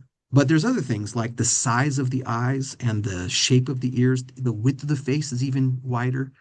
Uh, even the hairline at two sides of the forehead is different. Those really make the connection between these two images a little harder to discern, which is why you had to go to tracing shapes and comparing things very carefully. Well, when I was comparing the daguerreotype to photos of Joseph's four surviving sons that we have photographs of, I noticed that Frederick Granger William Smith, the second oldest son of Joseph and Emma, surviving son, that is, had this kind of curved eyebrow and a flatter eyebrow. And it's actually apparent there's only three known photographs of Frederick. And I noticed that the painting also had this kind of curious, kind of curved eyebrow and a flatter eyebrow. And I thought, I wonder. And when I went and did comparisons of the contours of the painting to the three known photos of Frederick, I was surprised to discover that there are 22 matches, precise matches to the anatomy of Frederick in the painting, including every single one of those 14 differences between the daguerreotype of the Larsen daguerreotype, unreversed, and the painting of his father. And it's really fascinating. Look at that middle image in particular, but the one on the left and the middle. He has a taller nose and a mouth that is about 18% less wide relative to the width of his nose than his father's mouth, based off the death mask. And so I immediately saw this evidence and realized it looks like here's a mixture of one of the daguerreotypes of Frederick and the painting. And here's the 22 correspondences between them.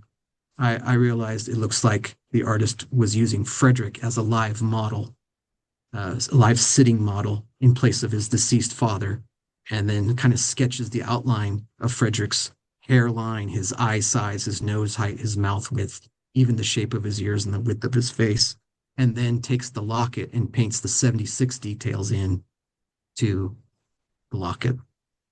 Just incredible.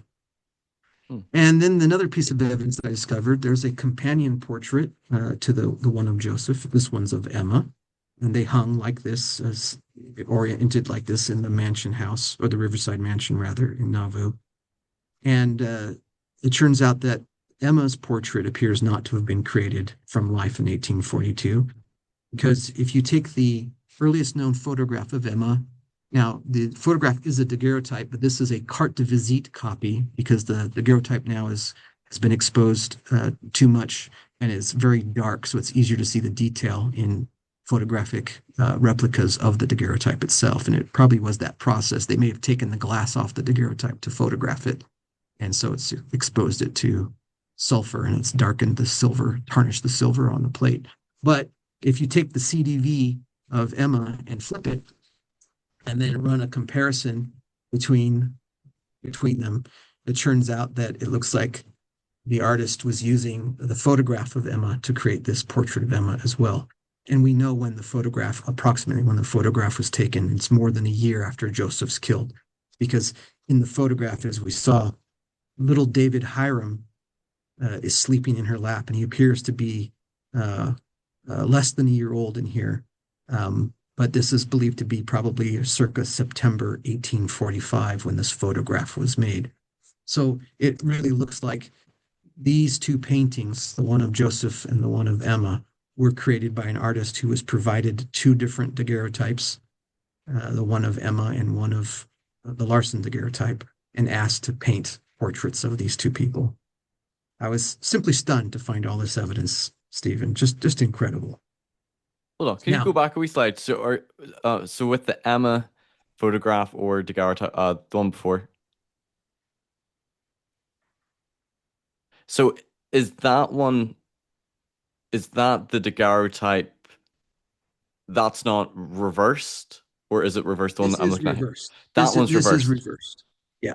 Okay. So the CDV print actually is in the same orientation as the daguerreotype. And because this is a copy in the same orientation as the daguerreotype, I assumed it would be backwards. And sure enough, we do know it's backwards because you can see Emma has a sagging in the photograph. She has a sagging upper eyelid on her right eye. And we have more photos of Emma through time before she dies in 1879. And by that time, photography had solved the reversing problem. And we do know that it was her Ah, right eye that drooped. So to see Emma in life, you would see her right eye drooping. So this is the correct orientation for her picture. And okay. that's a Because the fascinating detail. question I was going to ask is why didn't he paint the picture the same as the daguerreotype? Like, why has he like done the mirror image of it? But you're saying it. That's an excellent question. So I don't know because I wasn't in the room when they're making decisions about this, but it's very easy to posit that Emma knows her picture is backwards. They had mirrors. They knew what mirror images were. They knew daguerreotypes were backwards. Emma's alive and commissioning the paintings, and she wants to present the side she wants to present to the world, which is she apparently turned that way and likes that side. It's my own speculation, of course. But Okay. Emma's alive to say, paint me correctly. And what's really fascinating about Joseph's face is even though he's not alive and can't turn his head, the asymmetry of his face, such that his left side is more narrow than his right, when left unreversed, right, when you see the mirror image of his face, it gives you a slight hint. It almost looks like Joseph is turning his head towards Emma, but he's not. You look at the shadows at the nose and the eyes, uh, the artist can't turn his head and he can't sit, because Joseph's not alive sitting for the portrait, I believe the artist is deciding, well, if I leave it unreversed, I can make it look almost like he's turning towards Emma. Their bodies are pointed towards each other clearly, and their hands are both brought forward, displaying their rings on their hands. And it's as if these paintings were painted to, in my mind, for Emma to show belonging and connection between her and Joseph. Hmm. But he's not alive to turn his head towards her at all. And if he had flipped Joseph's picture as well, and I don't have the slide to show you, but it makes it look like Joseph is turned just the face. If you flip just the face, it makes it look like Joseph is turning away from Emma, just slightly. So I think the decision was, well, we'll just paint him unreversed and we'll flip you the way you want to be seen, which is how you are seen in life. And Joseph's not there to object to being painted backwards. Again, I wasn't in the room, Right. This is all so kind I of can't, speculation or it's speculation, but theory. that's to me the most plausible explanation because the artist can clearly flip shapes. In fact, I didn't show you, but there's one detail in the painting, a little shadow, an indentation above the upper lip on the right side of the painting that is in fact reversed from the shadow in the daguerreotype, and I'll uh, show you that a little bit later. I'll show you at least the daguerreotype shadow a little bit later. Because I was going to ask, theoretically we're speculating, but if he was going to do a painting of Emma Smith and he has the daguerreotype, but then she's able to say like, oh, this is a mirror image of me, so he's able to do it, the way that she does look. You, you might wonder why didn't Emma or someone else say, oh, well, this is a mirror image of, Joseph, so Exactly. reverse it. The only reason I can come up with is since he has never seen him in life and he can't in his mind turn his head in 3D, he has to paint what he sees flipped or unflipped.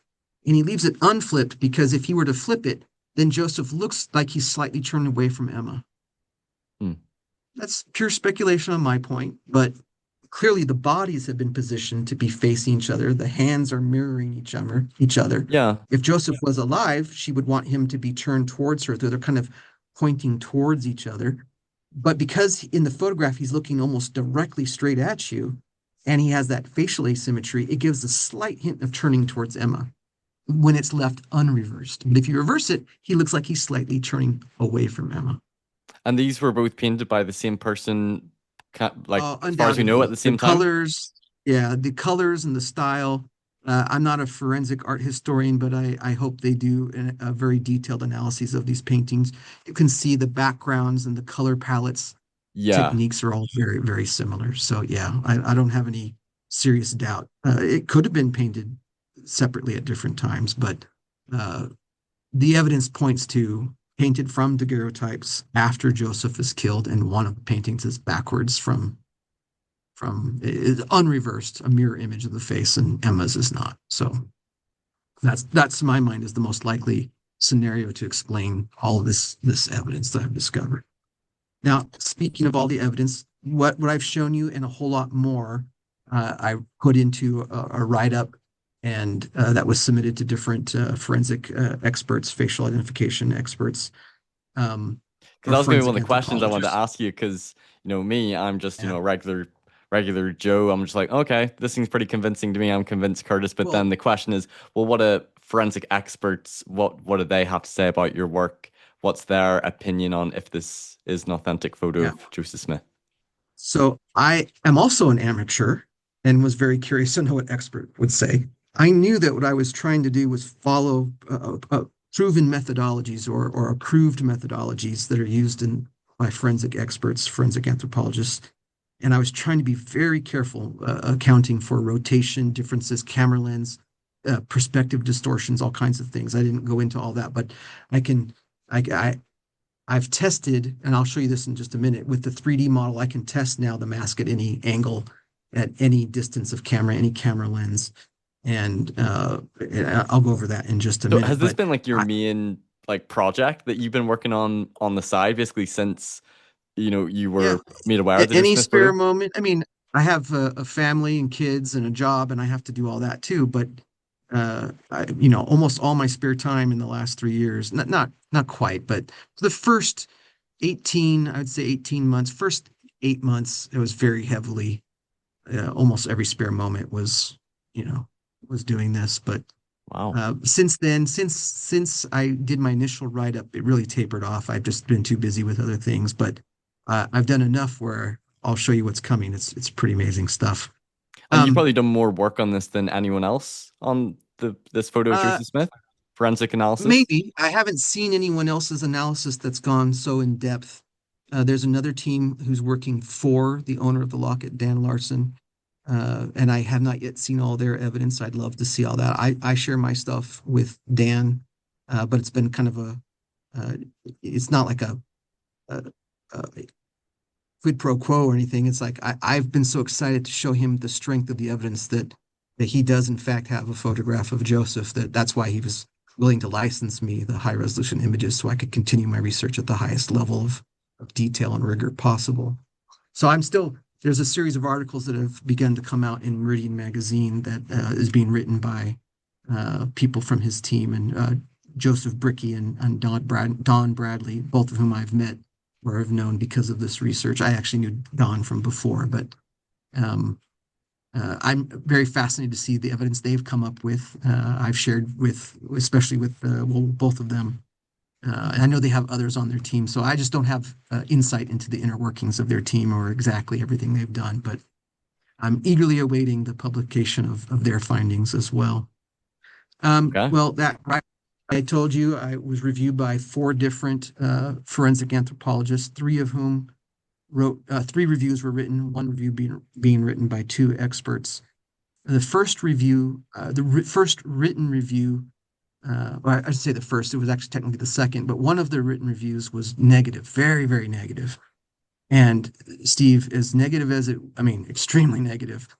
So much so that when I jumped to the conclusion to read their rather long run-on sentence, paragraph length sentence, uh, I felt so sick to my stomach. I thought, how could I be wrong? I really was questioning everything I'd done. I thought I was being careful, and so I thought, well, I better go back and read the details and see what this guy had to say about my work. And the more I read, Steve, the more that sick feeling disappeared. And I realized the claims of this person are demonstrably, all the major claims at least, are demonstrably false. Oh wow. Um, That's a bold thing to yeah, say to a forensic it, expert. yeah, I know it's bold, and I wish I could show you the evidence to back it up. I wish I could show it to the world. Even though peer review is typically done anonymously, I was able pretty quickly to discern based off of the types of evidence and the types of references this person put into their review. I was able to tell who it was, and I have since confirmed with the author of the review their identity. And I've requested permission on multiple occasions to make the review public. You'd think if I was worried about it, I would want to hide it, but I really wish I could show you and the whole world and I would do it today if I could, but the author has threatened to sue me if I do. So Do you it's like, think there is perhaps a bias because this work and analysis has been done by an amateur? Do you think obviously we can't get in the uh, person's head, or there, do you think there might or do you think be they legitimately just disagree with your analysis? there might be some of that in there. I don't want to go too far into what I think about their analysis because I don't want to give too many clues about who it is because Mm. I think there might have been a little conflict of interest. There might be a little bit of, I'm a credentialed expert and you're not. Yeah, But honestly, I sort of just putting think you in that your this place. person, but maybe there's a little bit of that, but I just think this person didn't spend enough time to look at the detail carefully enough. I mean, I'll tell you this one thing. I showed one of the images, their own comparison to the death mask that this person did to my son and his friend from high school, this 15-year-old who walked in while I was working on it, and I just said, "Hey, tell me what's wrong with this." And I put up this expert's picture on their own comparison. And without missing a beat, maybe 2 seconds, this 15-year-old with no introduction to the topic, no forensic background, says he doesn't have the death mask at the same angle as the face in the picture. And I said, that's exactly right. Because I can take your face, Stephen, and take a 3D model of it, and I could take a still picture of you, and then I could change the distance from the camera. I could change the rotation of the 3D model, and I could compare the shapes and say, see, they're not the same person. They don't match. Which is why one of the major rules of doing a morphological comparison is that you need to try to account for these potential changes of angle, rotation, pitch, tilt, so forth, and lens distortion and camera perspective distortion. I have slides, but I didn't put them in here. I was going to go on to all the detail, but I've tested different camera positions and different rotations and different camera lenses and so forth. And those are things you have to do to be forensically rigorous. And all of my work, I document angles and can provide those. And in some of these slides, you'll see like here's slides documenting, this image right here documents the exact position of the mask relative to the camera. Okay, so you disagree with his points. You didn't think he had any, well, Yeah. he or she didn't have any good refutations to your Yeah, analysis. it had some good minor complaints and details because when I wrote my article, I was told, write it for a general audience. So sometimes the expert said, you didn't use the technical term for this, or you didn't call this the right term. And I was like, okay, I get it. I can write for different audiences. I can be a more academically, expert written material, or I can write it for the general public. You're getting a long version of the detail here, but I could talk for probably 5 to 10 hours straight and show you 800 slides and go over everything in minute detail. And you can't always do that. And it's some things I didn't write up in enough detail probably, and I've discovered so much more that I need to write up still. So I don't know if Maybe and you when should I'm do a gonna. book on this one day. It's been partially drafted. I took this write up I did and started rearranging it, but you'll see most of what I'm going to show you after this has not been written up yet, but we'll get to that. Now, the other two reviews I received from those other three experts were positive, and I've received permission from them to make their reviews public. So the first person I ever talked to was a forensic anthropologist by the name of Mark Dobbs. Spent 18 years consulting with law enforcement agencies in the Bay Area in California. Actually taught biological and forensic anthropology at the collegiate level.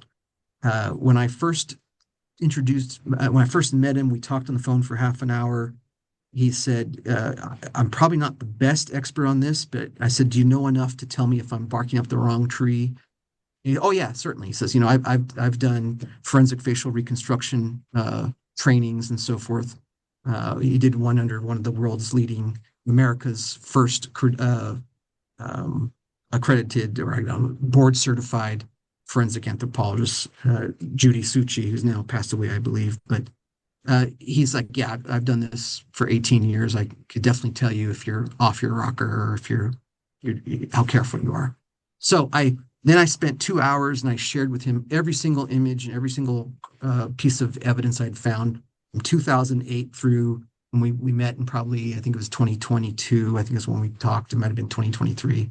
I don't remember off the top of my head. I think it's 2022. Anyway, I showed him everything I discovered up to that date and asked him to do a write-up. And I'm going to show you just a couple of excerpts from that. Based on my education, training, and experience, I find Weber's work to be highly rigorous and entirely consistent with forensic level best practices. Weber's work, in my estimation, is quite thorough and adheres to sound anthropological principles and forensic standards. I wish I had time to go further into his assessment. He gives some examples and why he says. It's a pretty positive endorsement, though. Yeah. I've seen many cases where much less work went into resolving identity in modern forensic matters, to be honest.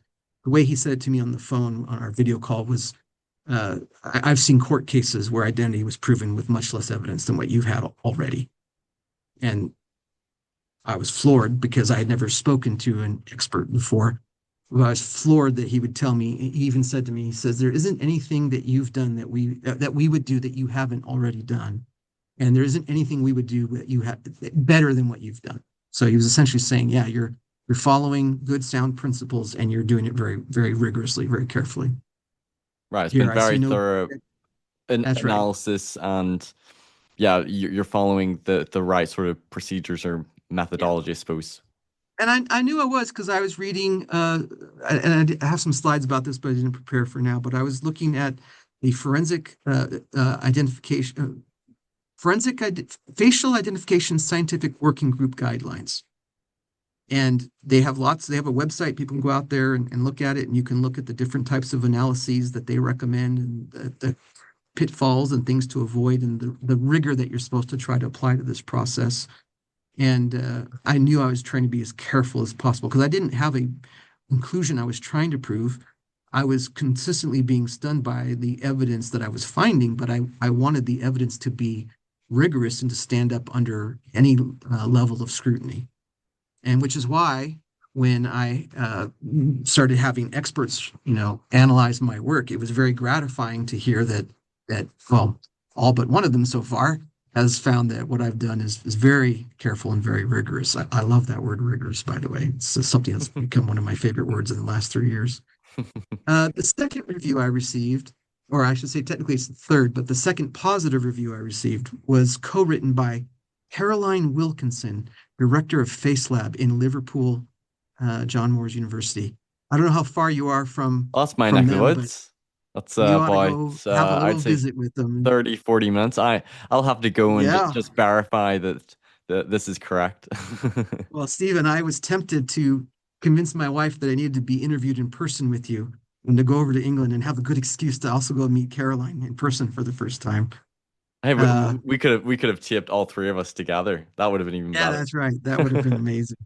Um, anyway, she didn't know who I was. The peer review was done anonymously. That my name was taken off the details. Her review. Well, let me talk about Caroline for just a second.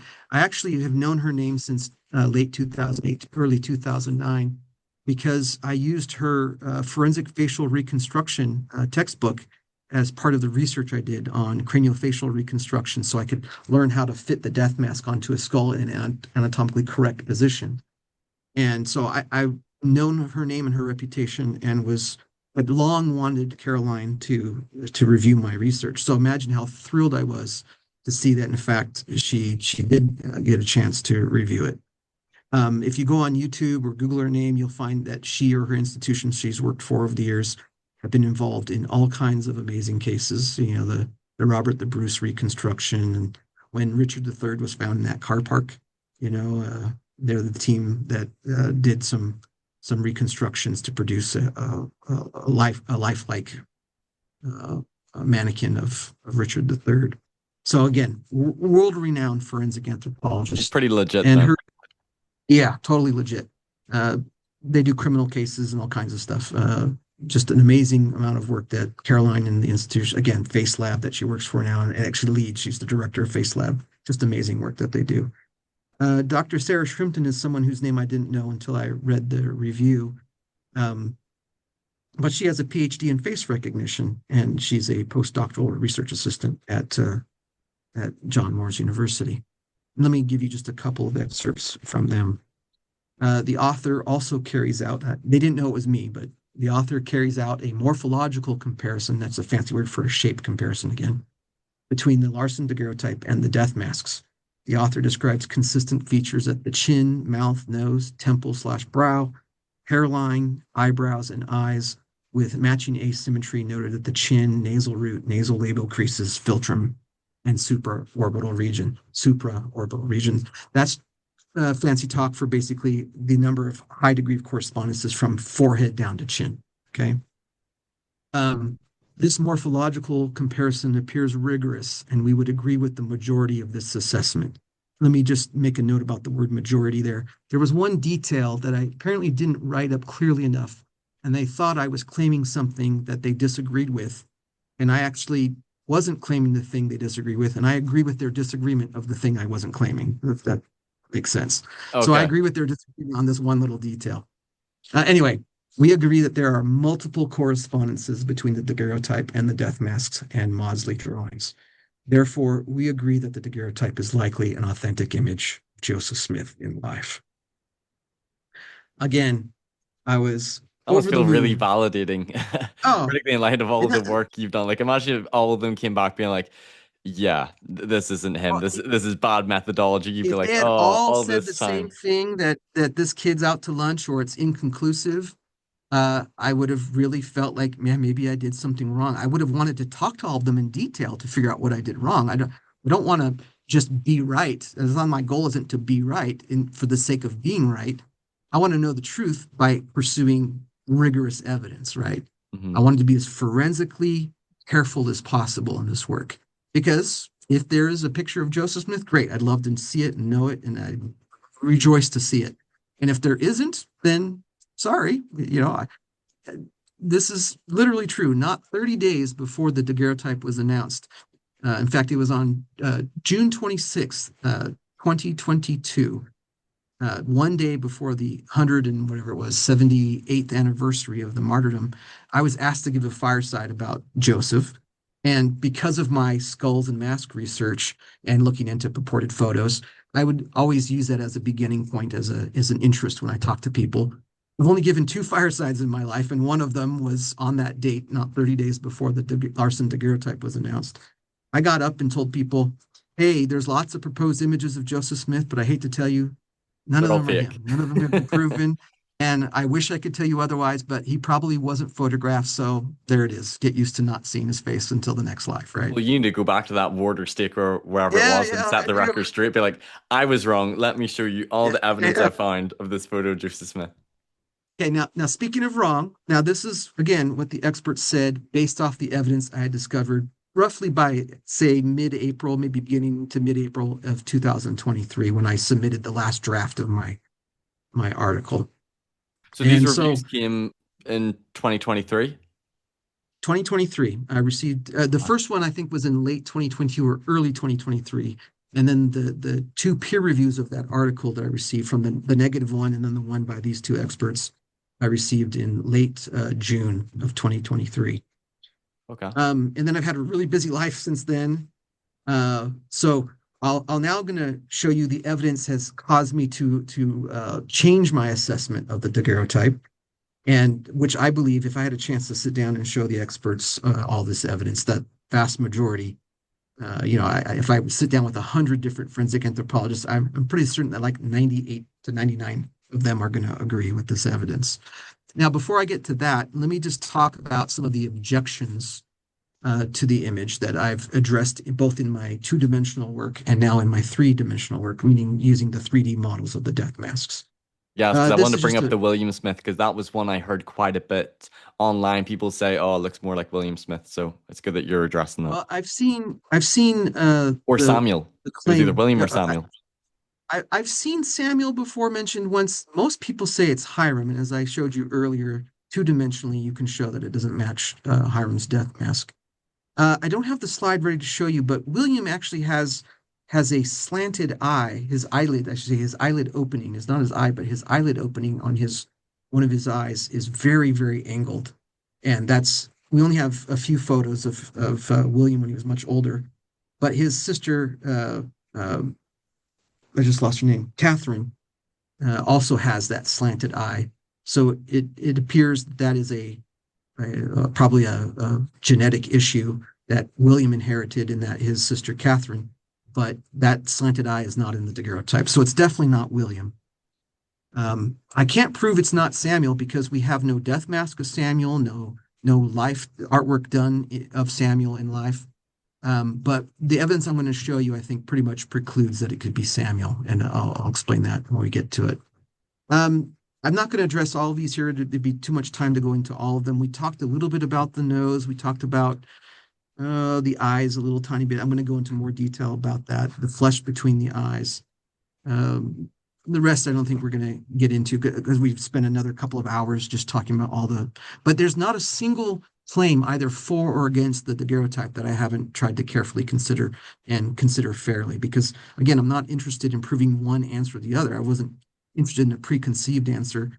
In fact, if anything, I thought I was going to be disproving it. But I'm interested in what does the evidence have to say. So what I want to show you now is the evidence that I've discovered since April of 2023. I've already kind of talked about the painting, how initially I only had 50 correspondences, and then once I was able to take high resolution images of the painting itself, I was able to discover there's at least 76, if not more. But I'm going to focus now on the evidence I've discovered using the 3D models of the death masks, because I really believe this is just amazing evidence. The first thing I discovered when using the 3D model of the Dibble mask, now remember the Dibble mask is the older mask. What I had been using was the pedestal mask because it doesn't have that coloration on the surface and allows you to see contours and shapes and details better. But in 3D, I can strip off the color and I can see just the shape of the Dibble mask. And it actually fits the Dibble mask better than the pedestal mask. And what I discovered is that the pedestal mask has a nose width at the base of the nostrils, so the ale over the flesh around the nostrils, that is about 3% less wide than the flesh around the nose in the Dibble mask. And because the Dibble mask is older, because it contains more detail, it turns out that it fits the closer you get to Joseph's actual face, it actually fits better. It fits better at the hairline in the chin, as you can see, because you have to scale the mask down by 3% to get the nose width to match. And I'd been using the nose width as an initial testing point when I was testing the fit. Now, I will also pause here to say one more thing about that negative review that I received. The expert who wrote that review doesn't like the contour tracing method from that previous slide. And instead, they prefer using very specific landmarks called cephalometric landmarks at various anatomical points of the face. And so here I've identified 17 such landmarks in the daguerreotype. And using this methodology, I can still show a high degree of correspondence to the reversed Larsen daguerreotype. I happen to prefer the contours because it gives you more shape information, not just what's the width of the nose, but what is the shape of the nostrils, for instance, not just the height of the mouth, but what is the shape of the lips and things like that. But even with this methodology, you can come out with a very high degree of correspondence. Now, once I discovered this, I began using the 3D model of the Dibble mask to test the 4 or 5 major criticisms of the daguerreotype that I still didn't have good forensically sound or solid or even, I don't want to say possible or probable, but not plausible or possible, but probable explanations. And what I have discovered by using the 3D model of the mask is that I can address all of the major criticisms and the ones that can be tested using the mask at least. So has anyone brought up that on the death mask, his jaw looks like more narrow or like kind of squeezed in compared to the photo? Has anyone brought that up?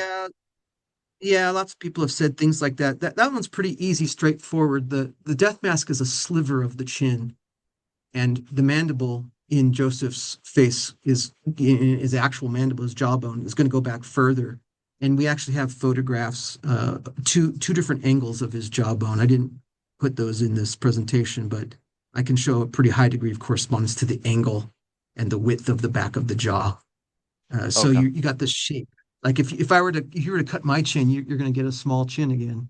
But if you go to my whole face, I mean, It's will just be the way bigger. that the jaw, yeah. Oh, I see. It's a totally legitimate question to ask, but again, it's a very tight propping, not very deep into the Right, face. yeah, it doesn't go back that deep, Yeah, the death yeah. mask. Okay. If it could be like a full head mod, that we have even more data and we could have even more points of correspondence that we could show between the death mask and the daguerreotype. Um, Right, okay. let me- And you can even let me- see like having it in front of the photograph that it doesn't go back that deep. You can kind of tell. yep, yep. Um, and when you look at the mask sideways, you can see it doesn't go that very deeply. In fact, I showed you that, and people can go back and look at the slides where I compare it to Maudsley's profile drawings, and it's just the front sliver of the chin. Not sliver, but the front couple of inches of the chin. Mhm. That's a good question. I should probably measure the depth of the mask at that point and tell you how deep the chin is captured. Let's address some of the criticisms specifically that DJ Bodden has brought up, specifically the ones that he mentioned in his 2022 Facebook posting, that the eyes are too small and too close together. Because we have the 3D model now, the death mask, you can actually locate the high point or center point of the eyes, the point closest to the camera when you're looking directly at the mask.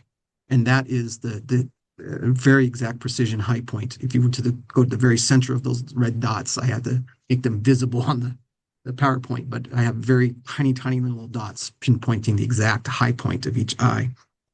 And if you compare that to the daguerreotype by changing the opacity of the mask so you can see through the mask a bit, there is no problem with the spacing of this man's eyes compared to the high point in the.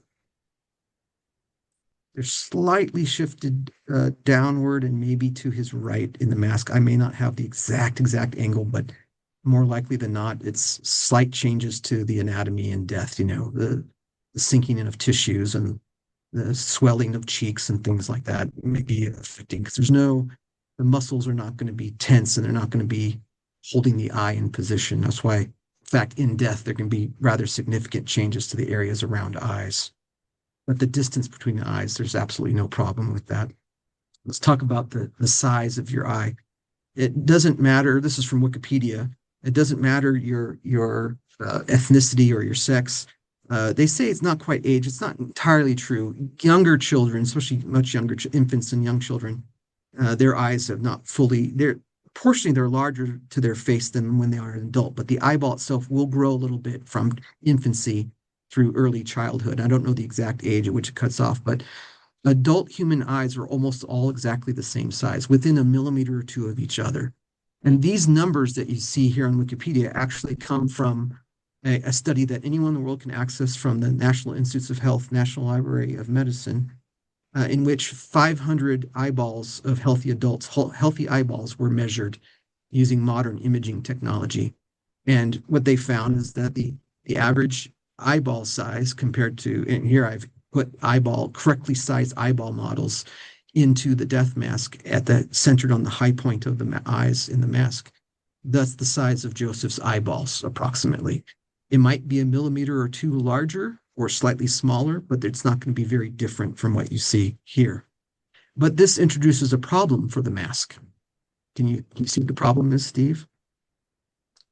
Look where it appears that his right eyelids meet, the outer corner of his upper and lower right eyelids, somewhere along that line where those black arrows are pointing to. Problem is, that's not anatomically correct. Your eyelid is going to meet somewhere within that white circled portion of the eyeball. And that's because if you look and touch your own eyeball, the outer edge, it's outside, the outer edge of your eyeball lies outside where your eyelids connect. And that's because your eyelids cover the eyeball and touch it. If your eyelids met a couple of millimeters outside the distance of your eyeball, you would have a gap of air. You wouldn't be covering your eye, right? Your eyelids hug your eyes. They touch your eyes. They literally. That's why your eyes have to be moist partially so that you can open and close and not get your eyelids stuck, right? To the eyeball because they're touching. Aside from the liquids keeping them lubricated. And when you look at his left eye, so the eyelids here in the mask appear to be displaced outward. That's even more true of the left eye. It looks like, and even slightly downward, it should be again on the outer edge of the left eye, but that's not where the eyelids appear to meet. So there appears to be some type of unnatural displacement of the eyelids in the death mask. And again, this is uh, evidence of possible swelling of tissues and or slippage of skin. And in fact, there's even more evidence to indicate why this is so. But this is true of the death mask, independent of the existence of the daguerreotype. Okay. Now, let's bring in the daguerreotype and rotate the masks just slightly, 2.5 degrees mask. I put mask right here. That's wrong. It's mask left. There is nothing wrong with the size of the eyes in the daguerreotype. In fact, if anything, they're slightly shifted downward and maybe slightly to his right. But that's the average size human eyeball. And where his outer eyelid corners and the inner eyelid corners meet is anatomically correct. There's no problem with the size of his eyeballs. And even if he were 3 standard deviations larger, which is larger than any of the eyes in that eyeball study of 500 healthy adult eyeballs, even if he had massively large human eyes, you still see there's a problem with the eyelids are still too far out displaced. And it would be fine to match the daguerreotype eyes. Now, so why does DJ say Joseph's eyes, or the daguerreotype eyes rather, are too close together and too small to be Joseph's? Well, I have discovered that DJ has drawn massively large eyes in his forensic drawings of Joseph. That is the correct scale to the death mask of the size of an eye. And if you were to move that to the position of DJ's eyes, you can see that DJ has actually drawn the eyes about 25% too large. What is the number here? 25% larger than they should be. And what's really fascinating is I can now tell you exactly why that's the case. DJ took the eye size, the eye spacing, and the shape of Joseph's eyes directly from the painting that hung in Emma Smith's bedroom. I was just thinking of that. I bet he took it from the painting. Oh, wow. That's it, because we all assumed this was painted from an artist looking at Joseph in life, and they're quite asymmetrical. So why would we believe anything other than this guy painted something close to the asymmetry of Joseph's actual eyes? He got the size, the shape, and the spacing directly from the painting. But we didn't have the evidence that I have since discovered, because remember, this drawing was done in 1995, and we didn't have the Larsen daguerreotype, that the shape of the eyes in the painting appeared to be copied directly from the unreversed Larsen daguerreotype. And we didn't know that the size and spacing of the eyes appear to be based on the size and spacing of the eyes of Joseph's son, Frederick Ranger William Smith. DJ couldn't have known those things without the daguerreotype. He didn't have this evidence.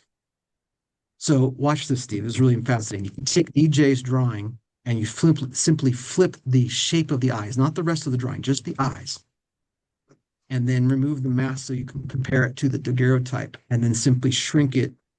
Here, I think I did it 12 or 15%. You can go as far as 18. He would have drawn almost exactly the spacing, size, and shape of the eyes in the Larsen daguerreotype, because the painting's based on the locket, but not reversed. It's backwards. So DJ's eyes are backwards and they're too large, but the shapes are correct. It's really amazing. Really amazing of that detail. Now, this actually leads into the discussion of another of the complaints that are the criticisms that both DJ and others have leveled against the daguerreotype. And that's that there's more flesh at the nasal root or the glabella here between the eyes, the inner corners of the eye sockets, than in the death mask. And they are 100% true. The death mask does not have that wide of flesh. What DJ and others have assumed is that means that there's a very wide bone back there on the face of the man in the daguerreotype, and it's too wide to be Joseph's bridge of his nose, or the nasal root, the top of his nose there. Unfortunately, the evidence that the eyelids have been displaced is explained by the fact that it looks like that Joseph had loose flesh that in death or in the death mask making process displaced the eyelids outward and maybe slightly downward, causing that anatomical anomaly that we find in the death mask. Isn't that incredible? So the daguerreotype has explanatory power for why the eyes in the death mask are displaced. The eyelids in the death mask are displaced. So I think it addresses both concerns of the mask and the daguerreotype in one go. And I'll show you other evidence to indicate that that actually is correct. Now, the last one, Stephen, I'll show you is based a series of evidence based on the claim that his nose is too small. So on the left is the high resolution of the image of the daguerreotype reversed, of course. On the right is the 3D model of the Dibble mask, and in the middle is a 50-50 mix of the two with the mask at 50% opacity. What I realized is that the criticisms about the nose, I could show in 2D that those didn't seem to hold much weight, but there was still a question about the three-dimensional volume of Joseph's nose. It doesn't feel big enough. So Yeah, it we're doesn't all seem like it's able going to be pointy enough. Exactly. And we can look at the mask at different angles and we can look at the profile drawings of Maudsley and we can see how large Joseph's nose is relative to his lips and eyes and forehead and lip, chin and so forth. But I realized, well, we have the shape of Joseph's nose, three-dimensional shape, I should say, in the death mask. And we could use the principles of psiography to do some forensic testing of the claim that the nose is not big enough. Now, I did not know the name of this science, but I understood the principles of it, and that's that any three-dimensional object, when it's lit in a certain way, will create the same shadows repeatedly. The only way to change those shadows is to move the lighting or to move the object relative to the light, right? You could rotate the face differently, or you could move the light closer, further away, change the angles of light, and so forth. And that's true of any three-dimensional object, right? If you take an apple and put it in a dark room and put a single bulb to one side, it's going to cast a certain shadow. And I could set it up in the same way repeatedly and create the exact same shadow. So we're pretty close to it as long as I set it up exactly. And what I realized is we could potentially use the 3D model to test claims that the nose is not large enough by lighting the model in a way similar to the face in the daguerreotype to see if it could create a shadow of the nose onto the right cheek as seen in the daguerreotype. Right? Does that make sense? Just blows me away that you can do all these like tests. Yeah. So because we have the 3D model of the mask, you can use 3D software to put lights, 3D, it replicates, it simulates light sources in 3D, and you can light the mask from different angles to see if we could replicate the shadows seen on the face. And so to analyze the picture just a little bit in terms of its lighting, it's kind of a complex setup. There are at least 4 lighting sources, I believe, in this room, and maybe more, not counting the ambient light that's bouncing off objects in the room. We don't know what setting this is in, how small the room is, and so forth. But based off the highlights in the forehead, the nose, the lips, and the chin, the strongest light is coming from above and to his left. Then, based off the darker shadows on the right side of his face, it looks like there's a bright fill light on his left. But then there's also shadows created on the left side of the nose and the left side of the face caused by a dimmer light that's not getting rid of all the shadows on the right side of the face, coming from his right. And the light is coming from his right as well. And then in the eyes, there's actually a catch light. You can see what appears to be windows behind. Those are, some people would just assume those are his pupils in the photograph. That actually appears to be the silhouette of the photographer, of the daguerreotypist, being reflected in his eyes, and the window is behind the daguerreotypist. So he's got at least those 4 lighting sources. And again, there's light bouncing off the objects in the room and so forth. And since daguerreotypes don't capture light the way that modern black and white photography is, it's hard to replicate exactly every single shadow pattern because daguerreotypes required very bright light. In fact, they would often use sunlights in the ceiling or even mirrors to cast direct sunlight on the face in order to get enough light to produce a decent daguerreotype. And it's hard to replicate that. Most 3D software isn't set up to replicate the way that daguerreotypes interpret or receive light and convert that to crystals on a silver photosensitized surface. So here's the death mask lit strongly from 2 angles, from above left and from the left. I'll zoom in here and bring in the daguerreotype behind it. And then here I've increased the contrast so that I can use Photoshop to trace the boundary line between the deepest shadows on the face and the lighter shadows or the light on the face. So just to be, very clear about this, this isn't a hand traced line. This is what Photoshop says the contours of the light and shadow are, the boundary line between light and shadow when the mask is lit in this fashion. And when you remove the mask, you're able to simply compare the shapes of the shadows to the shapes in the shadows of the daguerreotype.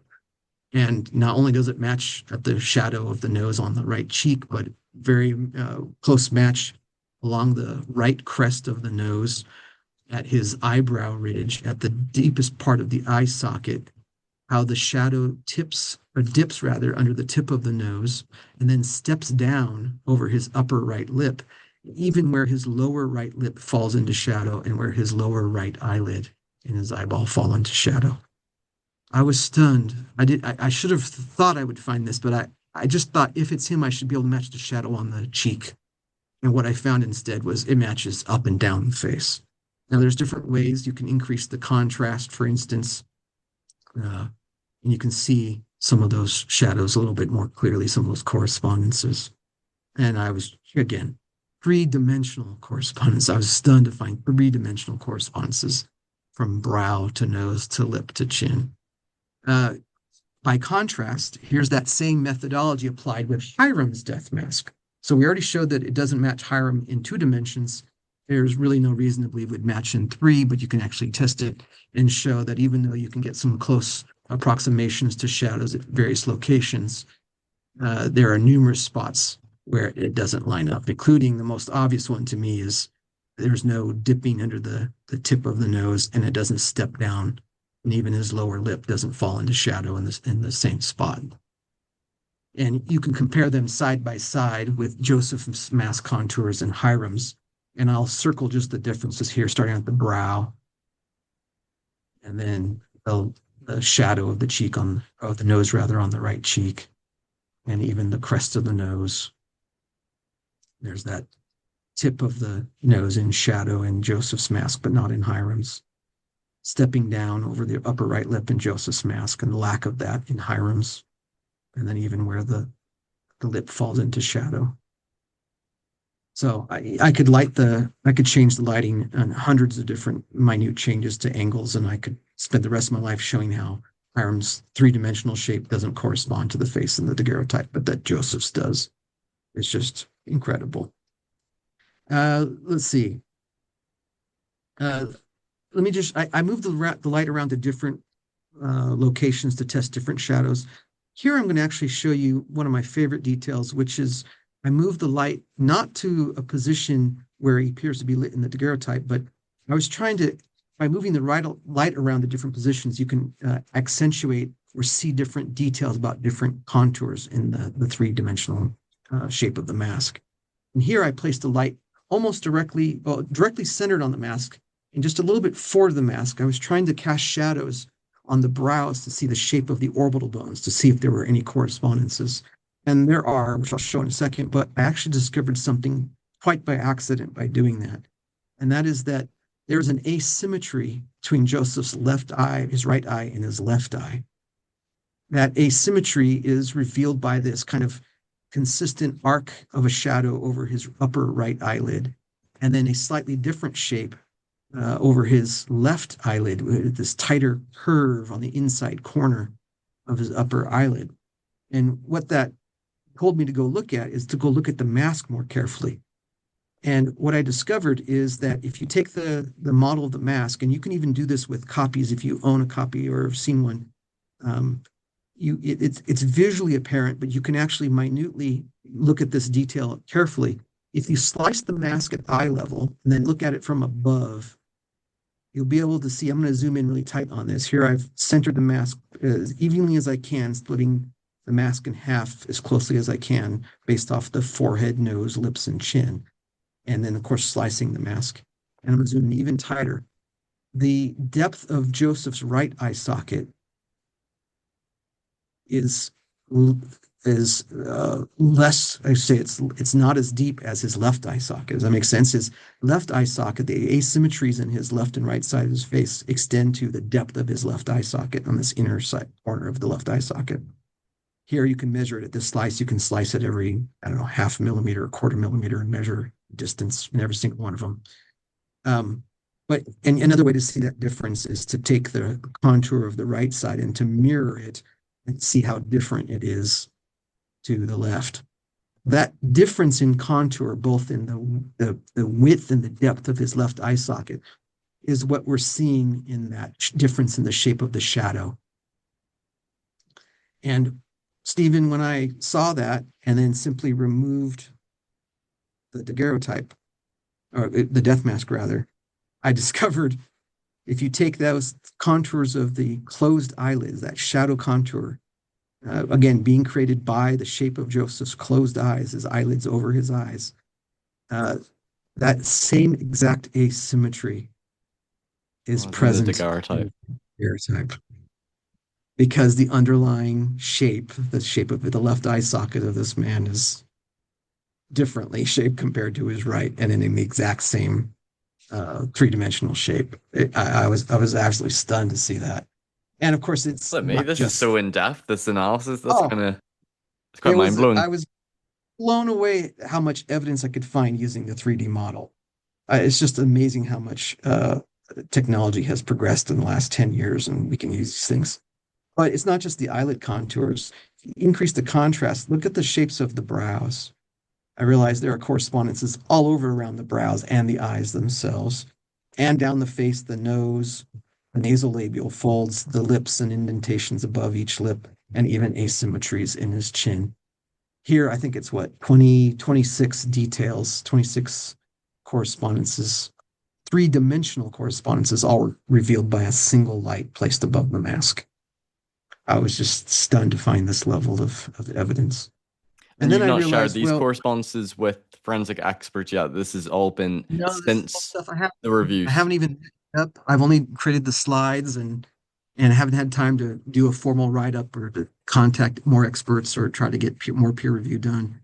But I'm open to that all because to me it's just, it's just amazing uh, the amount of evidence and the quality of the evidence, the strength of the evidence. So what I You see realized though that is here this I'm, further solidifies that this is an authentic photo of Joseph Smith. oh yeah, three-dimensional correspondences to his mask, right?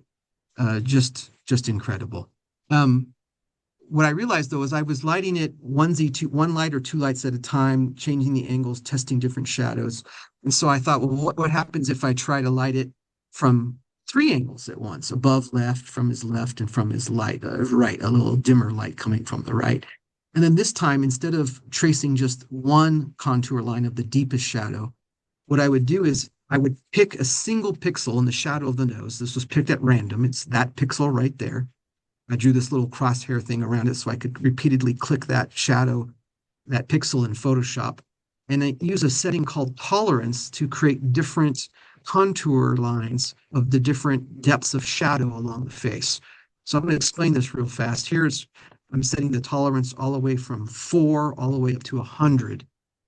So tolerance, if I set the tolerance at 0 in Photoshop in this wand select tool and click a pixel, it's only going to select that exact color or that exact gradation of gray, that shade of gray that I clicked.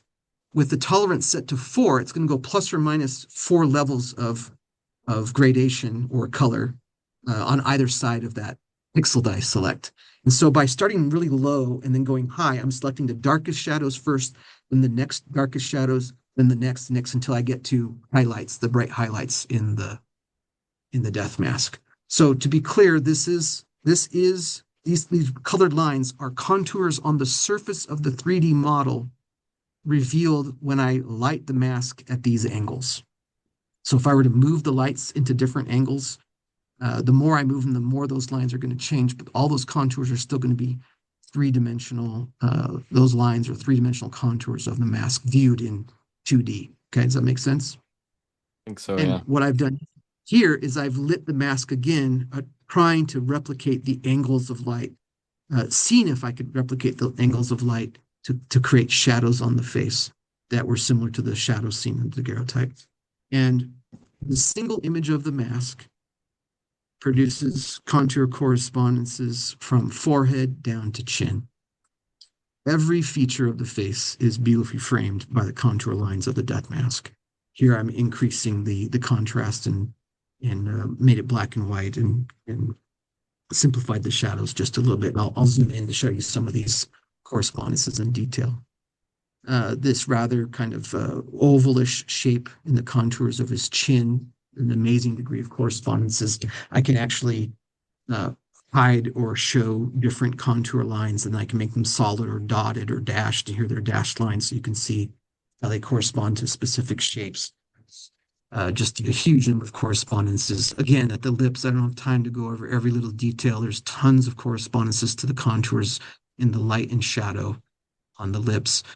Perhaps my favorite detail is that little indentation above the left corner of his upper lip, that little shadow that's created in the daguerreotype, and it's in the death mask. In fact, if you look at that golden line there, the tolerance level 76, you can trace that roughly in red and then remove all the lines so you can just see that one little detail. Here the image is posterized, but if I remove all of the filters except the black and white filter, you can still kind of see where that shadow is.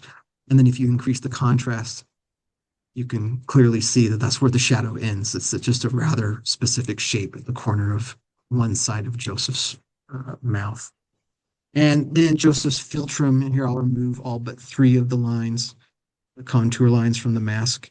You can see how precise the shadows are lining up to the asymmetries in the death mask, the rather specific three-dimensional shape of Joseph's philtrum. It's just amazing. And again, here's another one of the mouth, just how precisely these things align. I'll move up here to the eye. Look at the brow here at the top, this kind of bulge at the top of the brow of the right eye, how it starts high and then dips and then rises, then dips a little bit, but not as much as before, and then rises, not as much, but rises. Then it dips a little further in the mask. So a little difference between the mask and life, and then rises, again, dips a little further, but then rises and follows the deepest shadow very precisely along the right contour of the crest of the nose. And that same contour line produces this amazing correspondence at the left eyebrow. And you can do different contour lines and zoom out a little bit, and there are correspondences all across the face, just these two contours alone, across the brows, the nose, the eyes. And then I discovered, I realized, oh, look at the right cheek, or his left cheek rather, this kind of consistent arc, this curve, which matches the highlights on the cheek, indicating a similar underlying bone structure or three-dimensional structure to the cheek, which is driven largely by the shape of your orbital bone here under the eye. But on his other eye, it starts high, then dips, and then rises again, this little bulge. So three-dimensional correspondences, all across the face. I'm just amazed. In fact, this single image has produced 46 contour correspondences in three dimensions to the face. And a contour line is really an infinite series of dots or points, right? So I could change every line to 3 dots, and I could triple the number of correspondences and say there are 138 points, three-dimensional points of correspondence. I could make it 10 dots each line and say there are 460 three-dimensional correspondences. And I could even make it into the hundreds and thousands. I could say there are thousands of three-dimensional correspondences to the death mask. I was just amazingly stunned to find that level of detail.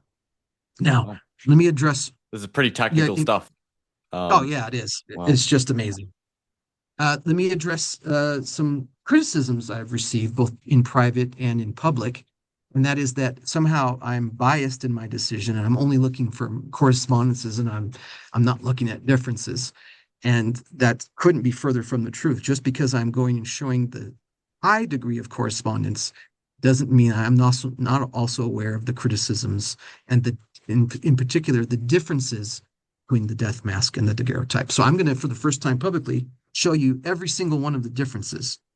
I'm going to talk about them in detail as we go through. I'm going to go in reverse order. So I'm going to label them all first. There are 16 total differences, points of difference. Because that's an important question someone might ask is, okay, there's so many correspondences, but then we need What to are the look at what are the differences? differences and does this Yep. undermine or And challenge? exactly, do the differences preclude or disprove all the other correspondences? And so I'm going to address all these very quickly, sometimes in pairs or groups. So Okay. all the ones that are turned yellow. So here we have the glabellar fold is not in the mask, because well, there's a slight possible hint of it, but very, very slight. So yeah, it's not in the mask because there's a difference between a live face where someone's intentionally, I think he's slightly squinting, and if someone's relaxing, I can create glabellar folds when I squint slightly or frown, but if I go relaxed, they disappear for the most part, right? Same thing with forehead creases, by the way. I have forehead creases, but if I don't smile, I don't raise my eyebrows. So just slight changes to soft tissues aren't going to be disproving. Same thing about the position of the pupils. They're slightly higher in the daguerreotype. That's not a major problem. There could be slight displacement. The change is so slight that it's hardly worth mentioning, but I wanted to capture every single difference I could. These are the only 16 that I could find. Then you have the question of the cheeks. The cheeks appear fuller in the death mask rather than the daguerreotype. Partly it could be deception about the way the daguerreotype captures color. It could be ruddiness in his cheeks that give you the impression that they're more shaded than they really are. It's actually a ruddy or a redder color, because remember, red goes almost very dark. Hmm. So if he has any kind of pigmentation in his cheeks, he could have even had a sunburn that would come out differently. You know, like you've been in the sun a bit lately, right? Whereas I haven't. And if we were to have daguerreotypes of ourselves taken at different times with different redness in our faces, we'll come out with slightly different effects. But it's also true that in death, You again, might 18 swell. to 36 hours, you get the beginning of swelling. So there Hmm. appears to be a slight swelling of the face in the death mask, but that's an obvious difference in the cheeks, the swelling of the cheeks in particular. Um, oh, and then the right corner of Joseph's mouth is slightly higher in the death mask, even though the shape is just the same. It's about 2.4 degrees higher on the right side than on the left. And then the upper lip in the mask is slightly larger. That might be a little bit of an optical illusion to a degree. It also appears that the lip in the death mask is slightly deformed. So it could be due to swelling or something resting. It could even be the weight of the plaster pushing on. There's really not much supporting. Muscles aren't going to be tense in a dead face. Not quite sure what's happening to that upper lip in the mask, but DJ Bod and myself and others have long believed that the mask shows a slightly deformed upper lip. So there's a very slight difference in the apparent size of the center of the upper lip. So let's take those away. The next set is there's possibly a slightly larger bulge over the upper right, above the right nostril in the death mask. Unfortunately, we can't say for certain how much material was placed into the nostrils to clog the nostrils, to block the nostrils, both to prevent fluids escaping the body as it's decaying and continuing to the postmortem processes, and also to prevent plaster from going up into the nose. So you can see in the death mask, the noses have been stuffed with something. It may be that the right nostril was slightly stuffed with a little bit and deformed the shape of it just barely enough to cause this little tiny bulge that appears not to be exactly there in the daguerreotype. It's hard to see because it's on that side of the nose is in more shadow. That bulge might be there, but I'll call it a difference. But again, it's explainable most likely by something stuffed into the nostril in death. And then I may not have the exact angle right, but the tip of the nose is actually more full in more bulbous in the photograph than the death mask. The contour lines don't match up on that lower right corner of the very tip. And that could be, again, slight changes to the face in death. And it could be that I just don't have the light at the exact right angle. But it's such a minor, minor difference that it's not worth it. It doesn't disprove anything. So let's remove those two. And then we're left with the major ones. The most obvious thing is under the each eye socket, the flesh in the death mask appears to be sunken in. You don't seem to see that in the photograph, which is not surprising at all, given that The area surrounding the eyes are some of the areas of the face that can change the most after death. If you've ever been to an open casket viewing for someone that you knew in life, often you can say that they don't look like themselves, or maybe the eyes don't look like themselves in the face, the portion around the eyes. And that certainly is the case here. The death mask seems to have more sunken flesh right up against the bone, and that seems to be a little more full in the photograph, which is not something that would be unexpected. And then the eyebrow in the daguerreotype, it's hard to say because it's in shadow, but it appears to be angled downward more. And that's just flesh. I mean, I think again he's squinting. I can pull barely the corners of my eyebrows down. And if you took a picture of me, or if you do that to yourself, you would have a different eyebrow position than if you were looking perfectly natural with not too much light and your eyebrows are more relaxed. So it might be that that slight eyebrow position is just the flesh, which you can move in life, and in death is just against the bone. So those aren't disqualifying differences.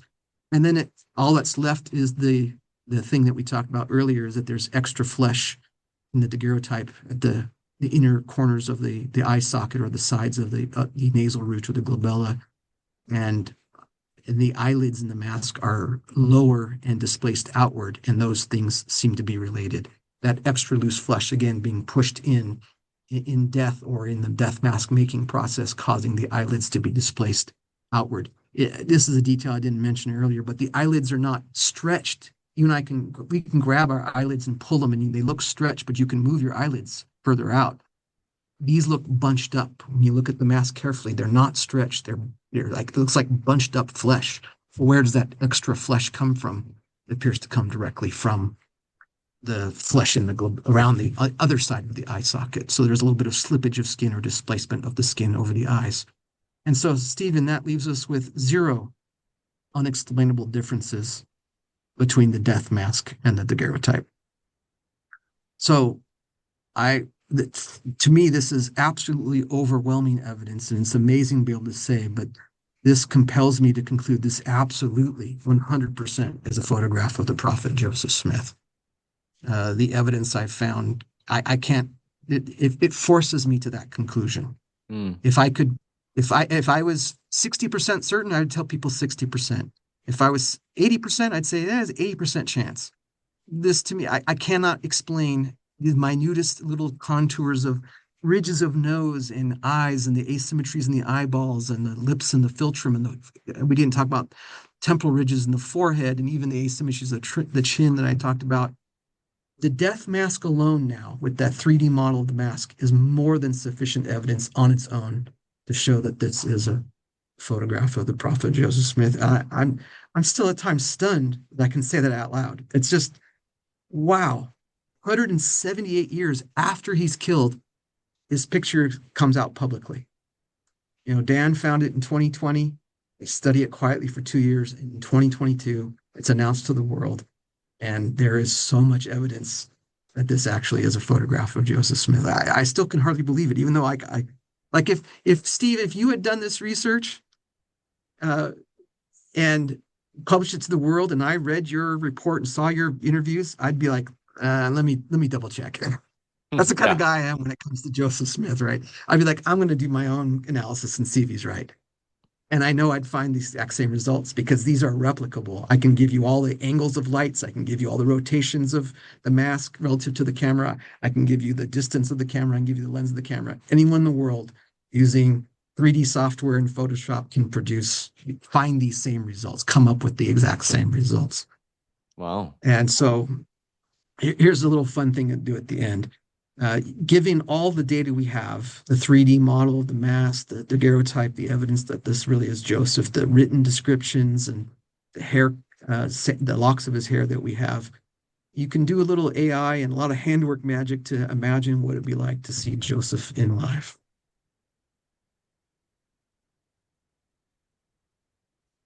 And that's my current best attempt at recreating what it might have been like to watch Joseph pose for this picture if you were looking through the camera lens. Just incredible. And I've actually added just a little bit of body to him so I can zoom out a little bit more and imagine what it might have been like to see him sitting there.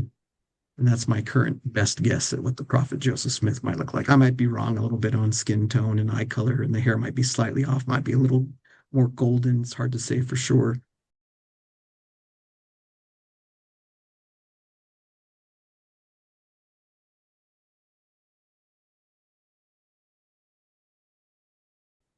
But wow, just So stunning. you feel after all this work, all this forensic analysis, would you say you're 99 or even 100%, 100%? 100%. If I could be 150%, I'd say 150, but of course that's ridiculous. The forensics is so overwhelmingly precise, especially again even just the three-dimensional correspondences to the death mask. Just stunning, stunning. And the odds of someone's face being able to do, that this daguerreotype would not be Joseph, but it would match in three dimensions to the death mask. Again, only when reversed, but then unreversed, it's the source for 76 details in the most famous painting of Joseph Smith, the one that hung in Emma's bedroom. Good night. And then, I mean, we haven't even talked about it much, but again, some people accepted it right away because it was found by a great great grandson, but it's in the main line, the most prominent line of the Smith family through Yeah. Joseph III and his son Frederick, first and So it's second got strong presidents. provenance as well as the forensic It's backing. not. I wish we had a letter saying, something like, "I found." Or I was given by my dad. Let's say if Joseph's granddaughter, Emma Joseph is her name. Say if Emma J wrote a letter to her friend saying, "Hey, my dad, Joseph III, gave me grandma's secret locket picture of Grandpa Joseph the prophet."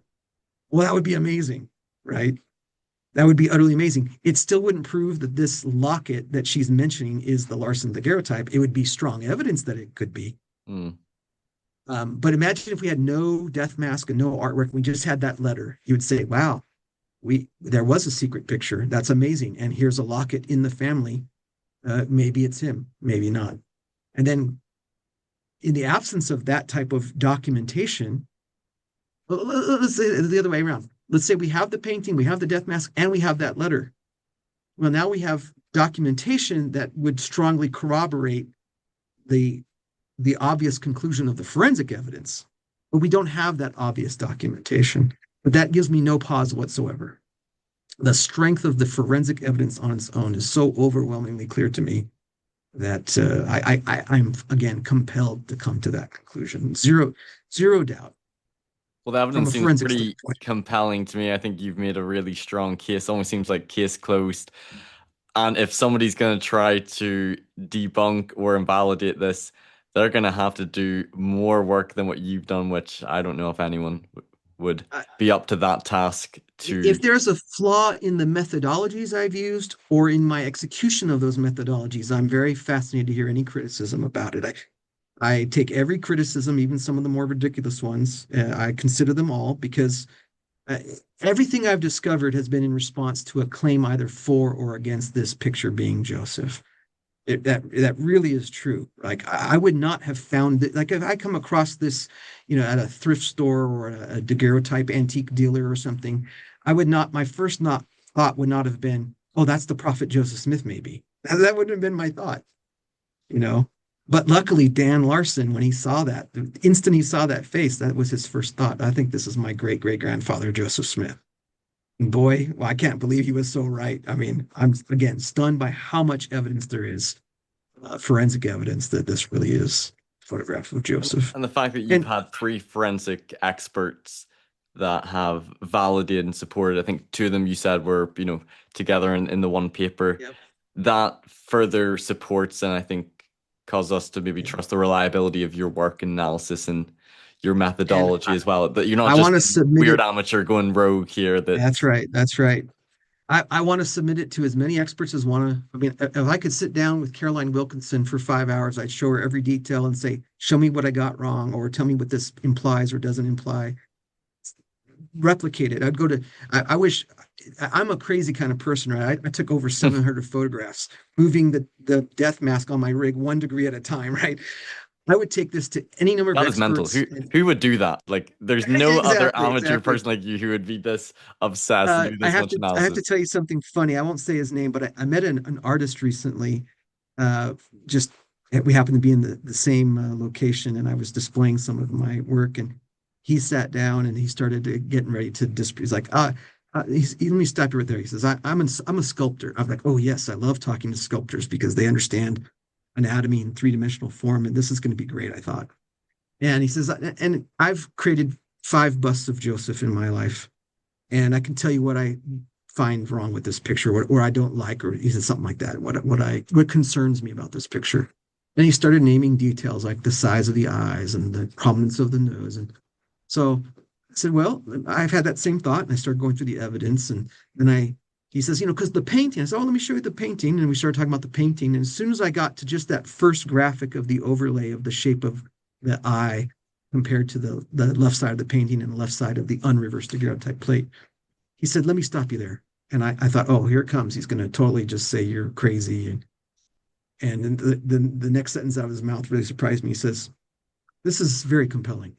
He hadn't even seen all the evidence. He had just seen one tracing. He saw the outline I showed you with all the correspondences labeled. So he'd seen how many there were, and he could see them very quickly with his own eyes. But I hadn't even gone over the detail one by one. And I find this very compelling. And I said, well, let me keep going. And when I got to the three-dimensional shape, let me go to that slide real fast. When I got to my very first test of the shadow of the nose, when I went from this image to this image, he abruptly stood up from the table and threw his hands in the air and said, that's it. It's him, isn't it? It's really him. He saw immediately as a sculptor the three-dimensional correspondences.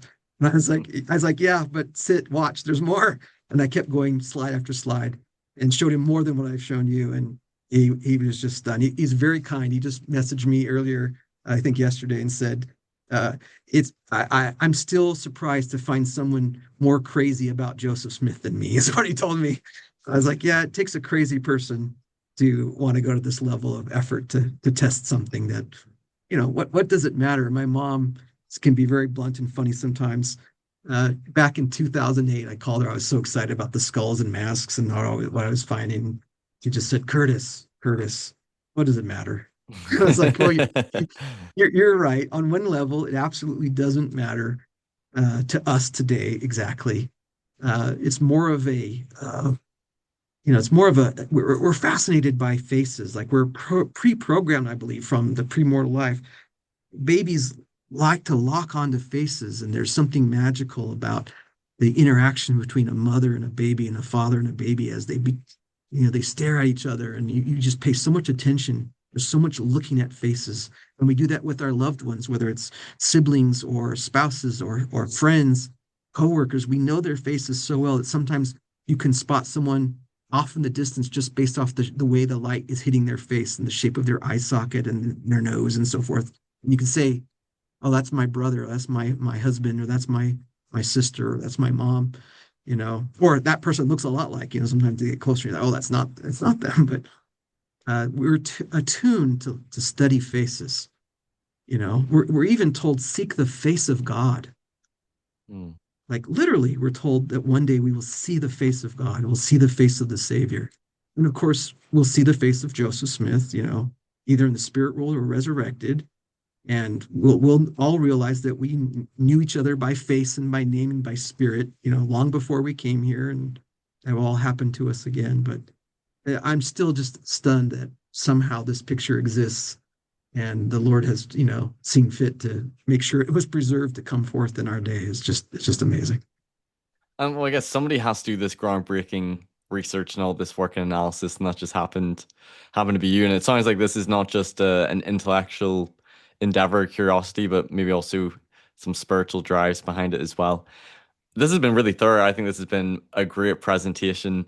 I guess I have one last question, and I don't know how much you can share with me, publicly about this, because you shared at the beginning that the church hasn't taken an official stance, and they're sort of like, we've got this locket, this purported picture of Joseph Smith. More work analysis needs to be done. They say that it seems to fit with the right time period, but would you like to see the church really engage with the work that you've done? What can you share about Oh, the reactions at all to it? And like, what would it mean to you if in the future that the church announced that this seems to be a definitive, authentic photo of Joseph Smith? Well, I think it's amazing that exists and that we can, I've created slides with quotes from Joseph for, church lessons or little even presentations or just give to friends or whatever. It's amazing that you can put a face to a sentence now, right? We do that with anyone else that we have photographs of often. You can see often, a slide with a picture of the person who gave the quote or something.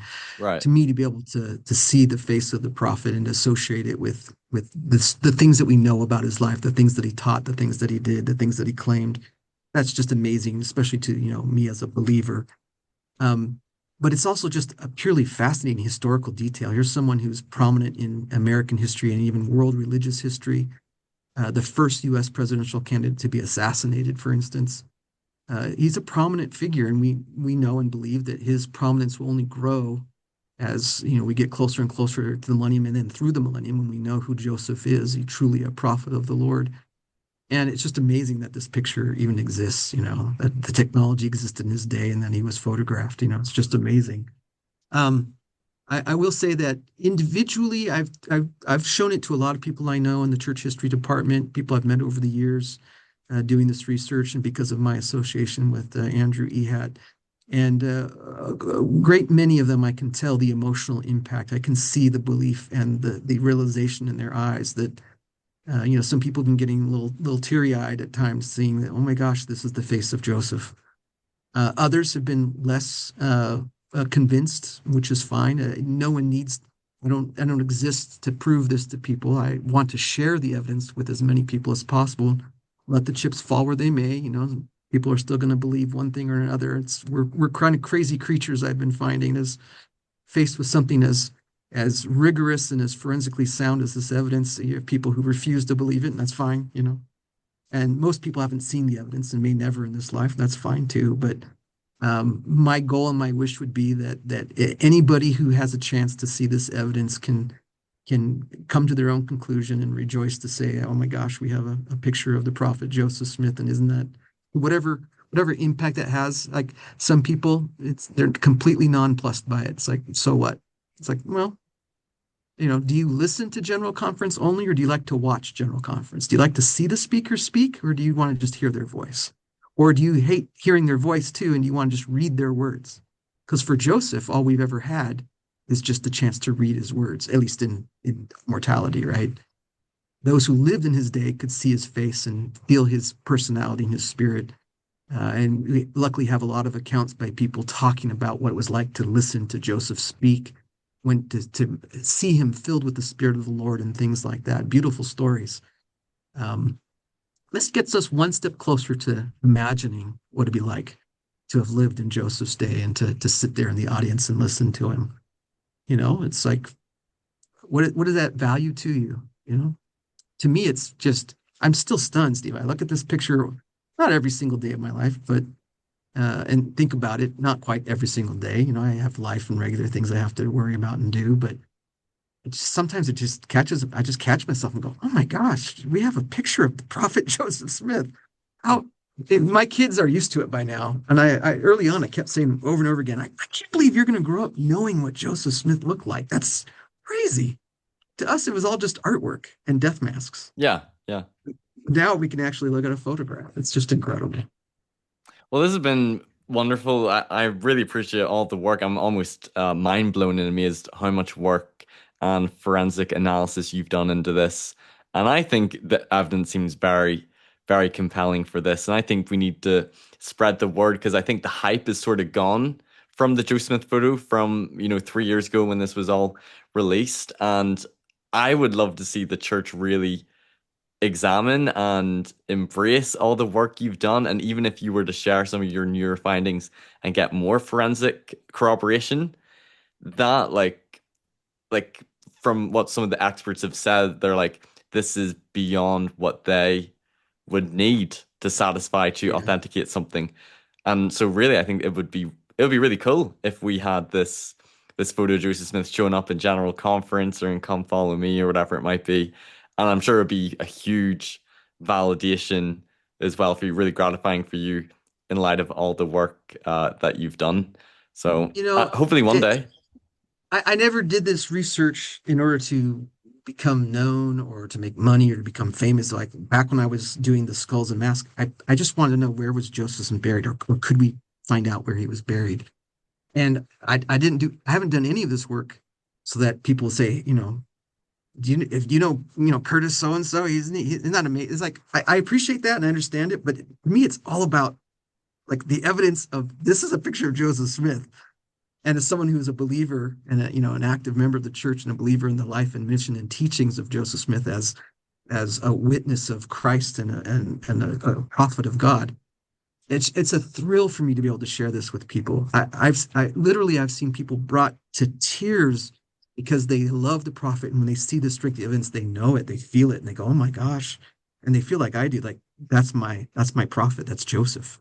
How amazing we can see the face of Joseph. Like I said, other people it's not so impressive, and other people don't believe it at all. That's okay. I just want to put the evidence out there to as many people as possible and let people see and decide what they think about it. That's pretty cool. And one last humorous question, because most of the episodes I cover on my channel, I'm usually bringing on either a scholar or doing an episode, doing some research on a different either truth claim or church history topic. And really, this has no bearing on truth claims at all in this. But some might say, like, does this prove once for all if Joe Smith is a true prophet or a fraud just based upon this photo? What's your Oh, thoughts on that? sure. You can see in his face that he's a fraud, right? Or you can see in his face that he's a prophet. I mean, I've heard all kinds It of just people's confirms your reactions. pre-existing belief. Yeah, yeah. What I find really amazing is the fact that a daguerreotype renders a different image depending on the angle at which the light strikes the plate. Literally, what you see in Joseph, both in his literal picture and in him as a man, as a person, as a potential prophet of God or a charlatan for that matter, depends a lot upon the angle at which you're approaching the evidence. You might see almost nothing there, like a Thomas Ford, Governor Ford, whose broken promises led to his murder, rather somewhat directly in some respects.